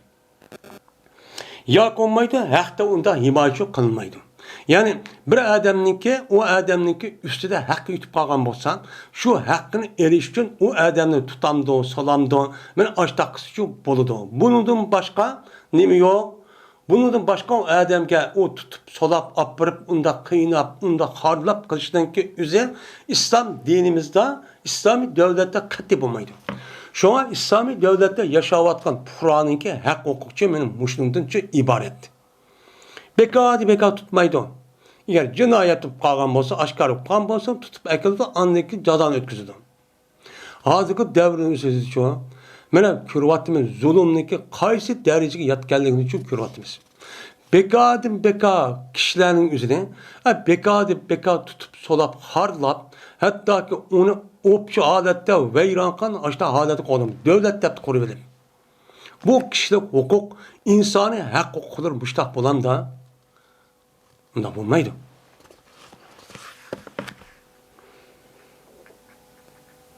Dedi Abdullah Mesud radıyallahu teala anhu. Dedi Peygamberimiz sallallahu aleyhi ve sellem Heccetil Vida'da. Aga olunlar eyyü şehrin ta'lamunehu e'zamu hürmeten depti. Mene qaysi ay belisi şununki cezmen o mene hürmet cihette en katı ay, uluk cihette en katı ay dep qani bilisilen depti Peygamber. Maydısmıştak. Digen dikin dedi ula ela şehruna hazan. Aga ol ya Resulullah bizniki muş eyimiz. Yani hac ay.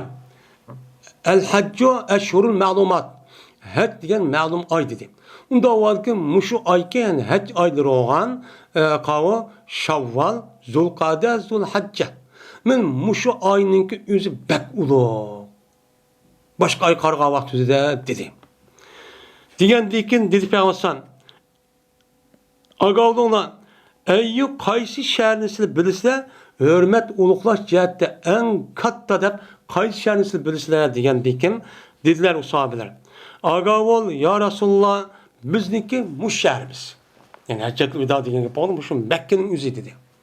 Biz mümin Müslümanlığa nisbeten bizniki Mekke'ninki özü en mukaddes joy deb hesaplaymiz. Dini taraftan. Ama özünüzdeki bir millet oluş, ya bir oluş itibaren uyan mukaddes oluş özünüzdeki şahsi işiniz o. Ama dini taraftan yani Kur'an yedisi kasasen dini taraftan degan gap, onun nereden mukaddes nokta olsa biz şunu işine geldiyken biz onu mukaddes deymiz. Dedi Peygamber sallallahu agavlonla qaysi kunninki özünü en hürmetlik uluq gün dep bilseler degandeki dediler ular agavol ya Resulullah bizniki muş günümüz depti. Degandekin dedi Peygamber sallallahu Hem de hemen nersi uluq vay uluq gün, uluq joy, uluq ay, uluq ya dedimdi. Şer dedi. Degandekin bununki asli burunki kafir cahiliyet devrideki kafirler itikadi şutti. Ular şu Arap yarım ardaki asasen Arapların hemmisi 3 ay nait ulukkay ursak bulmaydı dep 4 ayın. 4 ay ursak bulmaydı dep muzarniki yana Recep Eyvan. Men muşuk 4 ay nait ulukkay bir birse ursak bulmaydı hapıksak bulmaydı dep o ay kaldı bir birse uruşmaydı. Şundak Mekke'ninki üzerine haremninki dairesi nait uluk bir. Uyak bir ursak onda katli bulmaydı. Hemme şu an Müslüman bir kediğen gel. Şu küllerdim ise hac küllerini üzüldü mü? Ben şu vakti yüzü bir hac kılıttı. Ben buna nait mukaddes yapıldı. Onu mukaddes yapılıp onu da başka bir nes tarafı mukaddes onun da mı yok kore? Onun kumaydıgan yap, onu köz kılmaydıgan yap. Ama eşeddi. Mesela on yak sol. Diyendeki şu olan dedi peygamber. Cezmen Allah Tebarek ve Teala cezmen silini kınılını, melini, abruyunu haram kıldı. Onu hürmet kıldı, mukaddes kıldı. Kandaki sil üç canın üzerine açta bilgede bunu kıldı. Sile bu işte kılınmay. Kandak vatsa bilsin melini oğurlavatsan, abruyunu tüküvatsan, bir adamın kanını tüküme, abruyunu tüküp, kanını şu tüküp, öldürüp müştak vatsan. Bu doğru şu bulmağını. Fakat yüzündeki hakkı bilen andık mukaddes kalmaydı. Eğer yüzün hakkı kalbın, eğer bir adam boğan olsa, onu kısas yüzüde onu ne kılgan gap, öldürgen gap. Bir adamın yüzü melini oğlap ketken olsa, o mel mukaddes o adamın onu konu kesilgen gap. Bir adamın yüzü bir adam abrını tökken olsa, onu der urdugan gap. Benim yüzün hakkı şu. Benim bundak mukaddes oluşu, sınıki muşu gününlerdeki hürmet edek, silniki muş şerlingdek, silniki muş ayınlıdek, men muş üçlersin üze, men melinla, canınla, kanınla mukaddes. Sil mani üçlü mukaddes yap, mani töven qarab, bir-birisi öldürüş, melini elip bulap, anındaki abrını tüküp kısanla, bu doğru olmagan boldu dedim. Dep Peygamber şuna dedi ki, hel bellagtu. Men endi yetkizdim mi dep Peygamber üzün kolunu götürüp başka rivayette açtaq deydi. Men yetkizdim mi ey cemaat, bana Allah Teala risaletini bergen, hadi men sizni yetkizdim mi deydi. Degendikin 3 qatamışlar depti. Degendikin aş üçünün hemmisi de ula Peygamber cevap berdi ki, "Ela nam, bizge yetkizler" dedi. Bizge yetkizip bolda bu risaletin üzünün vehini dedi. Hiç qanday bir narsa qaldırmay. Unda o andaki Peygamber Allah Teala tarafından Cibril Aleyhisselam düşken vehiy ve İslam dininin üzerine çok küçük hiç qanday bir narsa qolmay qanday düşken bolsa amanatni öz jag'iga yetkizib 23 yil muddatning ichida bu kishilarga sahobalar yetkizib bo'lgan. Sezgi yetkizib bo'lgandan keyin undan keyingi sahobalarning o'zi buni to'may, undan mushu dinning o'zi butun chunki islom dini xalqaro dünyavi karakterli din. Unda var ki onu mu toxtama andık dinni yetkizimiz dep yüz yaşasa nati haremde uluk cayt yani Medine'de uluk cayt şu do yaşası bolup diyen. Unda kımma yaş aş kerip kesimi ber ben din yetkizimem dep cihat meydanı var. Net sahabının yüzü Medine'de yok ülüge. Bilsin ülüge Mısır'da, bilsin ülüge Orta Asya'da, yine bilsin o yerde bu yerde açtak çok hep kaldı. Bunlar resmi dinin imkanı adamlar, şengen adamlar. Bu da andikin yetkizgendikin, ulama andikin, o yetkizgen insanın yeni işkici adam yetkizdi. Yetkiziş arka qadir mene, onun da başka İslam dinimizde her kıl kişilerimizin üzeri İslam dinimizi davet kılış arkalık, mene dünyadaki devletlerin üzerinde Müslüman yok, devlet nait az kaldı. Müştak kılış kaldı. Biz yetkizishdan iborat bo'lgan bu dinimizda xalqimizga 100 yetkilish imkoni bo'lmadi. Bo'lgan bo'lsin uni qilamidik. Shuni mushtaq qilib o'z ishimizni mushtaq vayron bo'lib, mushu dinning o'zi o'qib olamay, biz bilimi deb mushtaqni ko'ryapmiz. Asli dinning nimasi g'oyasi bu islomning xalqaralashtirish. Degandiki Peygamber dedi. Vayhakum ev vaylakum debdi. Endi ular voy shunday yetkizing degandikin shu bo'yicha biz amal qilamiz degan gap. Siz mushunga asosan ittifoq inoq bo'lib, bir-birisiga urushmay, mushundaq muntazim, mushundaq ittifoq holati, birlik holati yashashsa degan gap. Degandiki Payg'ambar buni vahiy qilishi, Alloh taoloning uqtirishi yoki vahiy qilishi orqali buni bilgan. Bilib Payg'ambar shunday dedi.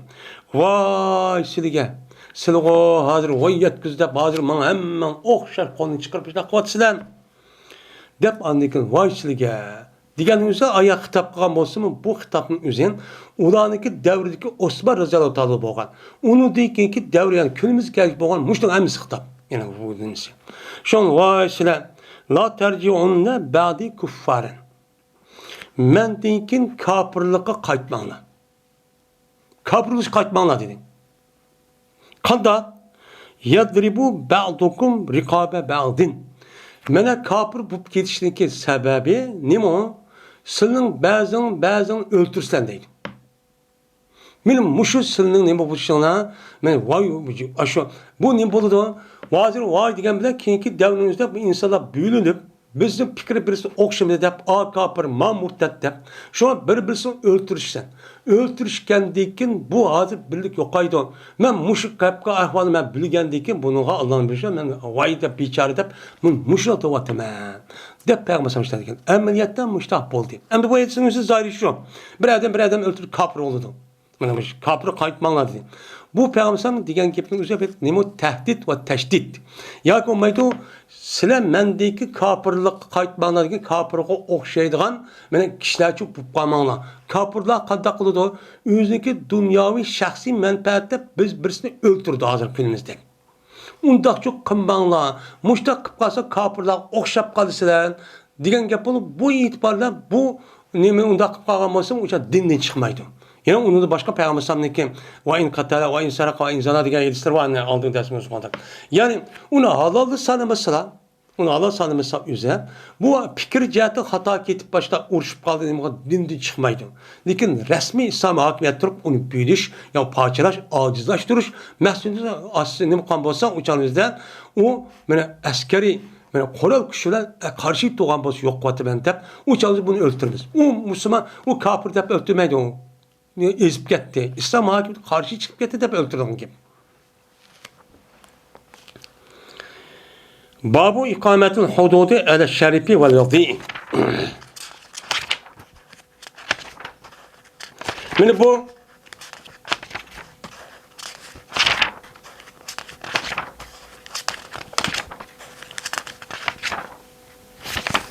Mene bu cezanınki üzerine turguşuşumuz vaciptir.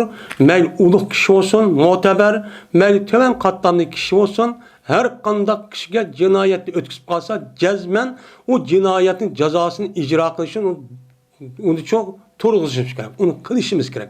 Madem ulukti, madem hürmetlikti, millet vekilitti, andakti, mandakti.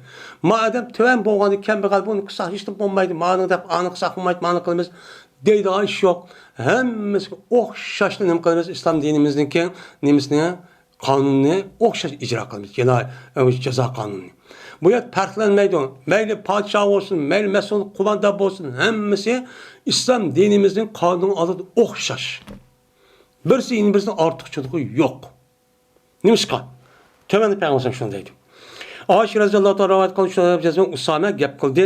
Usama payg'ambarga bir ayol haqida shu gap qildi. Yani bu tevendeki de onun kelimesi. Mahsumiyet diye bir ayol, kabilesi olan bir ayol oğurluk kalırken, oğurluk kalırken. Oğurluk kalıp Peygamber sallallahu okup bunu konu kesmek olurken. Kesmek olurken ola, vay muş ayol kutulup kasak oldu deyip, vay bunu kim gap kıldı olsa, Said ibn Sabit o Peygamber sallallahu yaxşı gördü, şu gap kıldı değil. Degandeki şundan, mana Peygamber aleyhissalatu vesselam, mana aşı gapni degan vaqt o'zida Peygamber shunday degan. Aşağı ayol haqida gap qilgan vaqtida. Fakat sizniki oldini olgan kishilar hila bo'lib ketdi. Yo'q, hokimiyatim yo'q, aşağı vayron bo'lib, aşağı cho'kib ketgan kishilar o'tgan. Nimishqa? Jazman ular bo'lgan edi. Mana jazoning o'zini to'ban tabaqadagi kambag'al bechora odamga turg'izdi va ulug' odamga mo'tabar deb obro'y, inoat va huquq va odamning o'ziga buning uchun ijrochi qilmaydi. Men mush sebepten ilgaki hakimiyet, imparator, padişahın özü hemmisini ketken, yo'qolib ketken. Veyla bo'lgan qasam Allohga mening nafsim Allohning ilkidir. Eğer Fatima mening qizim qilib qolgan bo'lsa, bu Fatima osh o'g'irlash ishining o'zini men uning qo'lini kesib bu payg'ambarning ibodasi ekan demaydi. Hammasi nima qonun o'xshash. Yani demek İslam dinimizdeki mana qonun uchun mushtaq.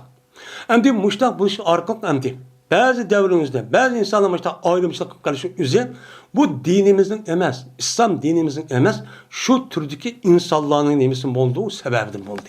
Bunu da düşünüş gerek. Din degan muşu menen, işte tutsa, en başka adam andaqlama deb dinni tillab, undaqsa bolan bolmaydı. Babu karayeti şefaati fil haddi iza rufi'a ile sultan. Bu şefaat kılış, yani kutkuz verişliki mekruh ikenliginin babıdır. Mana cazada kaçaniki bu cinayetçinin üzerine sultan kötürülse. Yani o cinayetin üzerine cinayeti ötküzüp şu kazinin aldığı bir resmi aşı sotlap kıp boğan vaktin üzerine kıp boğan deyken onu deyken aşağıya solap emni kıp boğdu dep aşı turumga pırıp ne kıp boğan deyken o adamın tuqqanıyla başka adamın özü onu kutuldurvasak oldu dep yol menip ak iş kırıp muştak kılışı İslam dinimizin ne bu haram. Bu imam mekruh.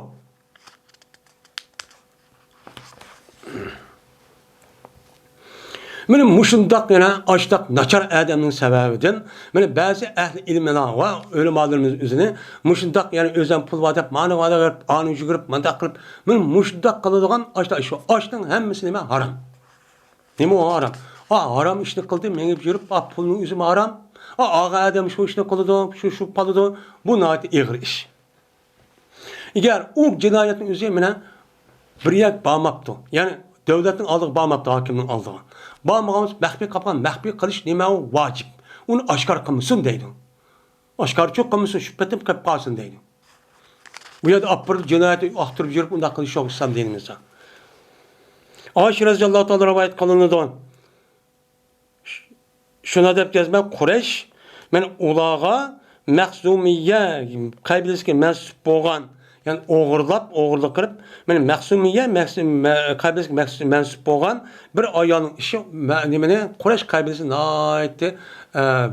Bir Arap qattı, yani muhim dep qarab qo'ydi. O dep hemmimiz ilk çoğun kişigenmiz ehemmiyet bilip qaldı. Dediler ular endi bundaq qandayken tutup qalıb Peygamber kaşıqladı oğurluk kırıp. Oyca bizim yüzümüz töküldü dep hemmisi. Şu onlar dedi. Kim o Peygamber sallallahu gap qiladi? Kim cüret qiladi Peygamber sallallahu? Fakat Usama qiladi. Usama Zeyd. Zeyd Sabit'in oğlu. Çünkü pek yaxşı gördü Peygamber sallallahu. O Peygamber sallallahu nimisi suyumlik, nimisi o kişisi. Digendikin hamakılda bu andikin Usama Zeyd radıyallahu anh bardı. O dep bakın Peygamber sallallahu digendikin Peygamber sallallahu ki bu adam deydi. Digendiki şoğunan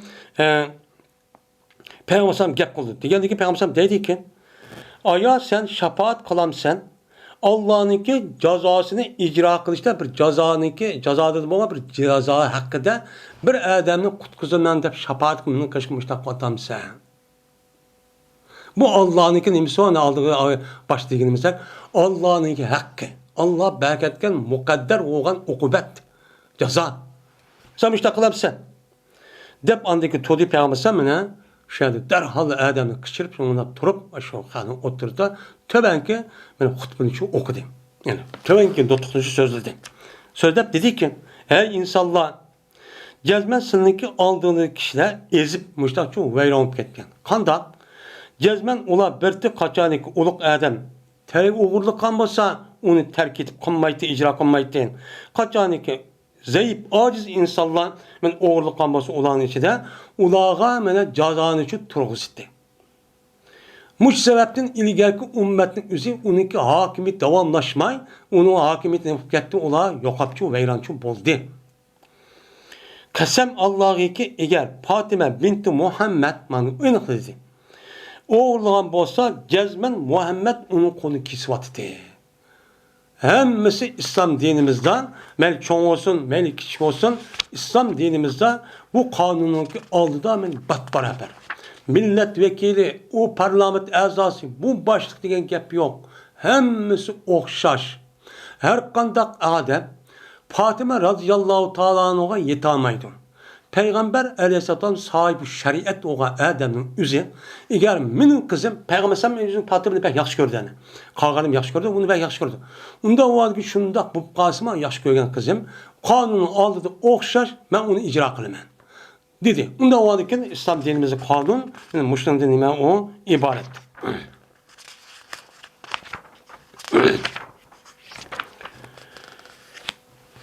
Babu kavlillahi ta'ala.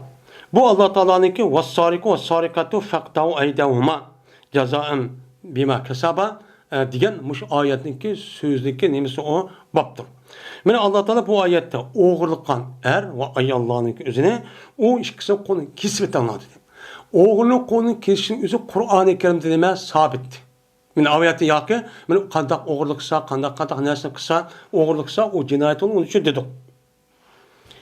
Va fi kam yuqtav, yani u chiqdi. Uni qanchalik narsa o'g'irlagan bo'lsa, uniki narsada qo'li kesildi o'g'irni. Ya 3 dirhammi, ya olmaydi 10 dirhammi. Buni ixtibchu ba'viyati deganimizda. Kaskan dedi Ali radhiyallohu ta'ala'nın alqan degan. Yani alqanchilik bir narsa o'g'irlagan bo'lsa, buni qo'li kesib ketgan. Dedi qatada bir ayol haqidagi o'g'irlagan dedi kesildi 12 sol qo'lini. Men emas faqat nima o shu edi. Faqat sol qo'lini kesib ketgan, o'ng qo'lini kesmay. Chunki o'ng qo'lni o'zi kesishchi harakatchi qiladi. Oldidan o'ng qo'lini kesgan gibi. Ayşe radhiyallohu ta'ala rivayet qilindi. Dedi Ayşem, dedi Peygamberimiz sallallahu aleyhi ve sellem. O qo'lni kesildi. Bir dinarniki 4'ten 1'de. Pes onu da yuqur vosıçı kesildi dedi. Endi bu yerda bir dinarniki o'zi, bir dinar degan gapning o'zi bu 3,5 gram etrafidagi oltin. Endi 4'ten 1 mesela 4 gram altın desek, 4'ten 1'niki üzüp qolgan bo'lsa, o'chanda 1 gram oltinning miqdorida degan gap bo'yisida.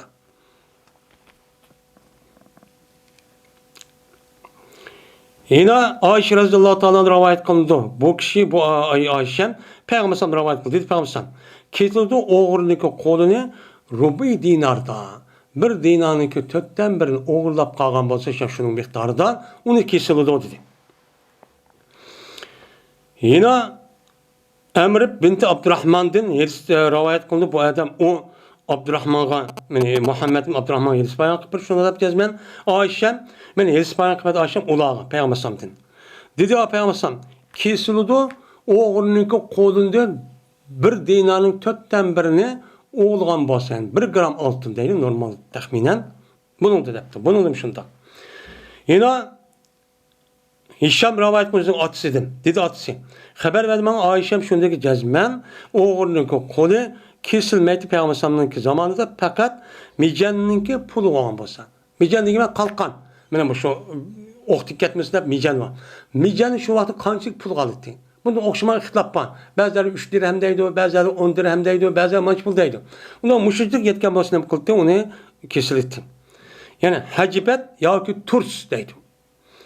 Bu adamda mijan degan gap hacibat. Bu hacibatmi yoki mudaq yalak aldı dumbulaq bir narsa olup onu yalak oq tegmesin deb madaxdım qilgan qalqan. Turs degan gap beshik kiydigan nima o qalqan.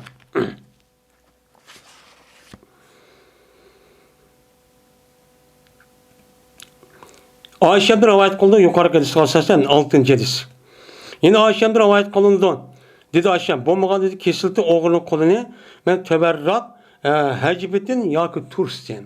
Yani hacibe yoki beshik kiydigan dubuluq deymiz mi? Aş naskerenlikki aşu nıgı teverrak binas yetip qalgan bolsa aniki miqdori qimmati uni kesildi. Her biri bu ikkisidan nimadir pulning egisi bo'lgan. Ama pulga ayarmaydigan aşu dubulga boshqa kelgan binas qolsa uncha hisob emas. Yine Ayşe rivayet qildi Ayşe. Kesilmaganda Peygamber sallallahu o'g'irniki qo'li Peygamber sallallahu zamanida mana mijan mana aş qalqanniki pulinikidan teverrak binas kesilmagan edi. Yani turs yoki uni nimada hajabat deydi ekan. Beshik kelgan narsa. Endi u vaqtimizda beshik kelgan narsa va qalqon qilgan har xil ism bor. Va berdi har biri bu ikkisidan pulning egisi edi. Ya pulli qo'mis bo'lmaydi deydi. Yine Abdullah ibn Ömer radhiyallohu ta'ala rivayet qilindi. Shunda deb yazma Peygamberimiz sallallohu alayhi vasallam kaskan edi. Mana mijandiki o mijan, yani qalqon diki uniki puli 3 dirhemgacha keldi deydi. Bazı adamlar şu bu şeyde kalsasan 3 dirhem yetken boz kesimiz deydi. Lekin bizdeki yani mesela 10 dirhem. O başka hadis var. İbn Ömer radhiyallohu ta'ala rivayet qilindi 9-hadis. Kesken idi Peygamberimiz sallallahu aleyhi ve sellem mijanda. Buniki puli 3 dirhem idi deb rivayet etdi. Yine Abdullah ibn Mesud radhiyallohu ta'ala rivayet qildi Abdullah. Kesti Peygamberimiz sallallahu aleyhi ve sellem mene micende kalkandaki 12 pulu üçtiremedi depti. Yine ne yapıyordu rivayet konuşulacağız ben Abdullah bin Ömer radıyallahu ta'ala'nın dedi. Yukarıki Abdullah bin Mesud demezken ama Abdullah Ömerken. Dedi Abdullah bin Ömer kesti Peygamberimiz bir oğurun kolunu bir kalkandaki onun pulu kımmeti üçtiremedi. Deydi. Bunu demiş şu. Hem de 12. hadis dedi Ahmeş andım ben Ebu Salih'ten dedi Ebu Salih andım ben Ebu Hureyre radıyallahu ta'ala deydi. Dedi Peygamber lanet kılsın Allah Teala oğurluğu ki oğurlaydı bu oğru bir kalkanda kışkıran yani bir tal tuxum dekse başka ravat kılsa yani kışkıran kalkançılık en tüven şuken şu nasıl oğurlaydı onu oğurlaydı ağadı berip üzüm konu ikisi vardı. Üzüm konu gene mukaddes o adam için. Ay kışkıran biraz oğlap adet ağadı berip üzüge en mukaddes pek gerek kalan nasıl apırıp kisi vardı. Mandak oğurla bu. Lanet olsun buluğa. O oğurlaydı andaki bulamayan yeni bir sigan ağamçını oğurlaydı. Andaki ağamçının kemişte oğurlar sebebinden tutulup kalp anı konu ikisi de o. Oğur diyen muşundak ne mi o? Be. Ben onu olsun bu dötler getir. Yani şu humuğan dikenem. Ve Peygamber işte şu lanet okup bitti. Yani demek yukarı hadis kalsa sen bu bir oğurunki nime kan oğurgan malınki miktarı nime o 3 dirhem. Yak olmaydı o bir kalkanın miktarı. Kalkanın miktarı kançık olduğu şu ihtilaf bolğandan keyin rivayetimizde İmam Buxari rivayet kılmış şu. İmam Müslim, İmam Tirmizi, Abu Davud, Nesai, İmam Ahmed, Malik ve onun Tabrani, İbn Majah degan qatarlıq alımlarning hadisleri bunu oxşamaydı. Yani bunu kuşlandırılgan, oxşap kalgan tarafı mı var?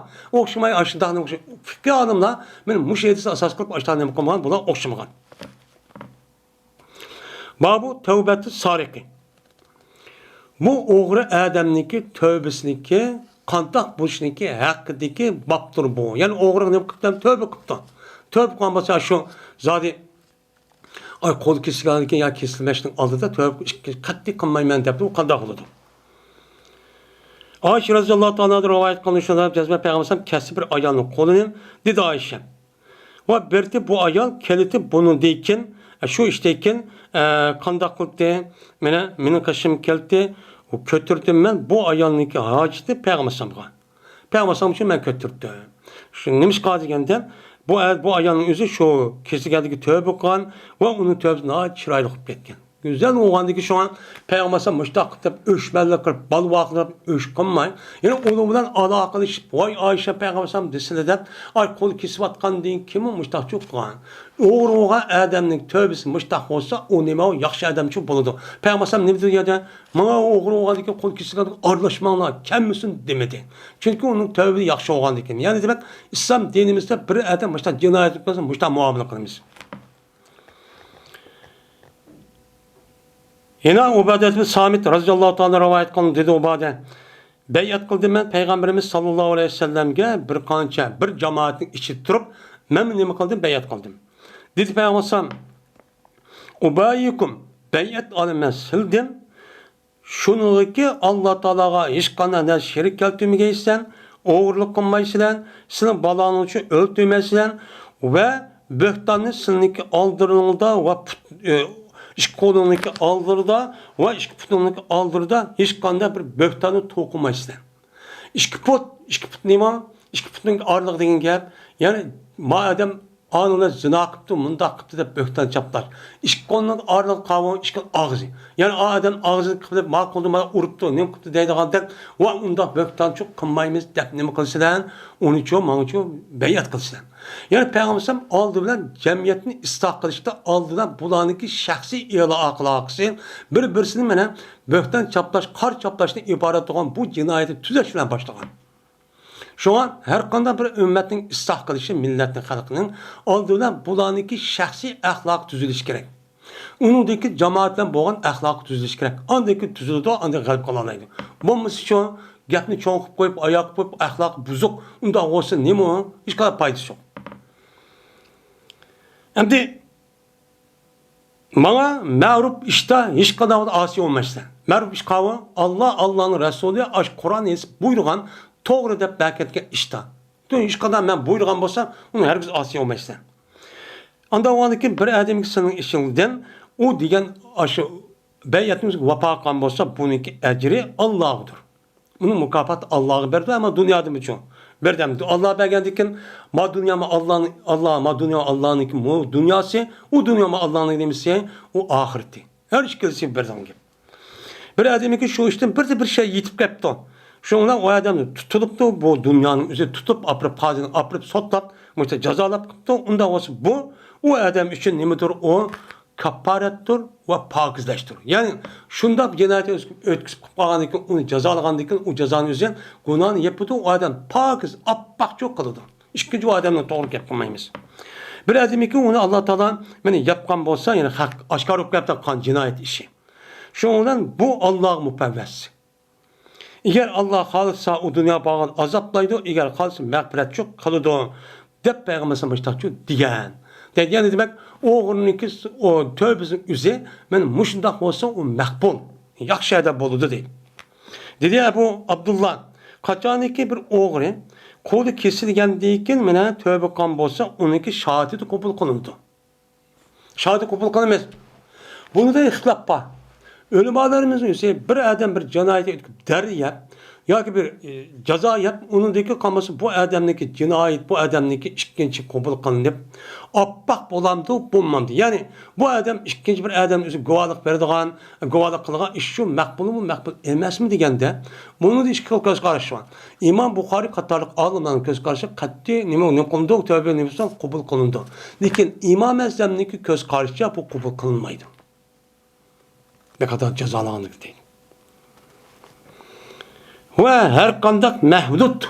Yani her kandak cezalanılan insan şunu okşaştır. Kaçanlık tövbe kan olsa onun şehadeti kabul kılındı dedi İmam Bukhari. İmam Bukhari'nin sözü bu. Şu adet diyenimizde çoğu bu şöndi.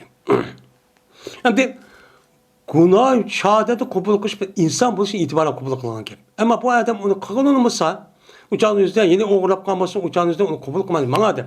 İslam dinimizde bir adamın adam buluşun onunki guvalığının kabul kılındı. Guvalığın kabul kılınan adam bir kan şartları var. Şu şart küçükse kabul kılındı. Bir adam akirip de guval verdi onda iş yok. Müşterçi şu. Bu inşallah başka adam okuduk. Yani bundaki çıkıp kalsın okuyayım. Ve ahir da'vana enelhamdülillahi rabbil alemin.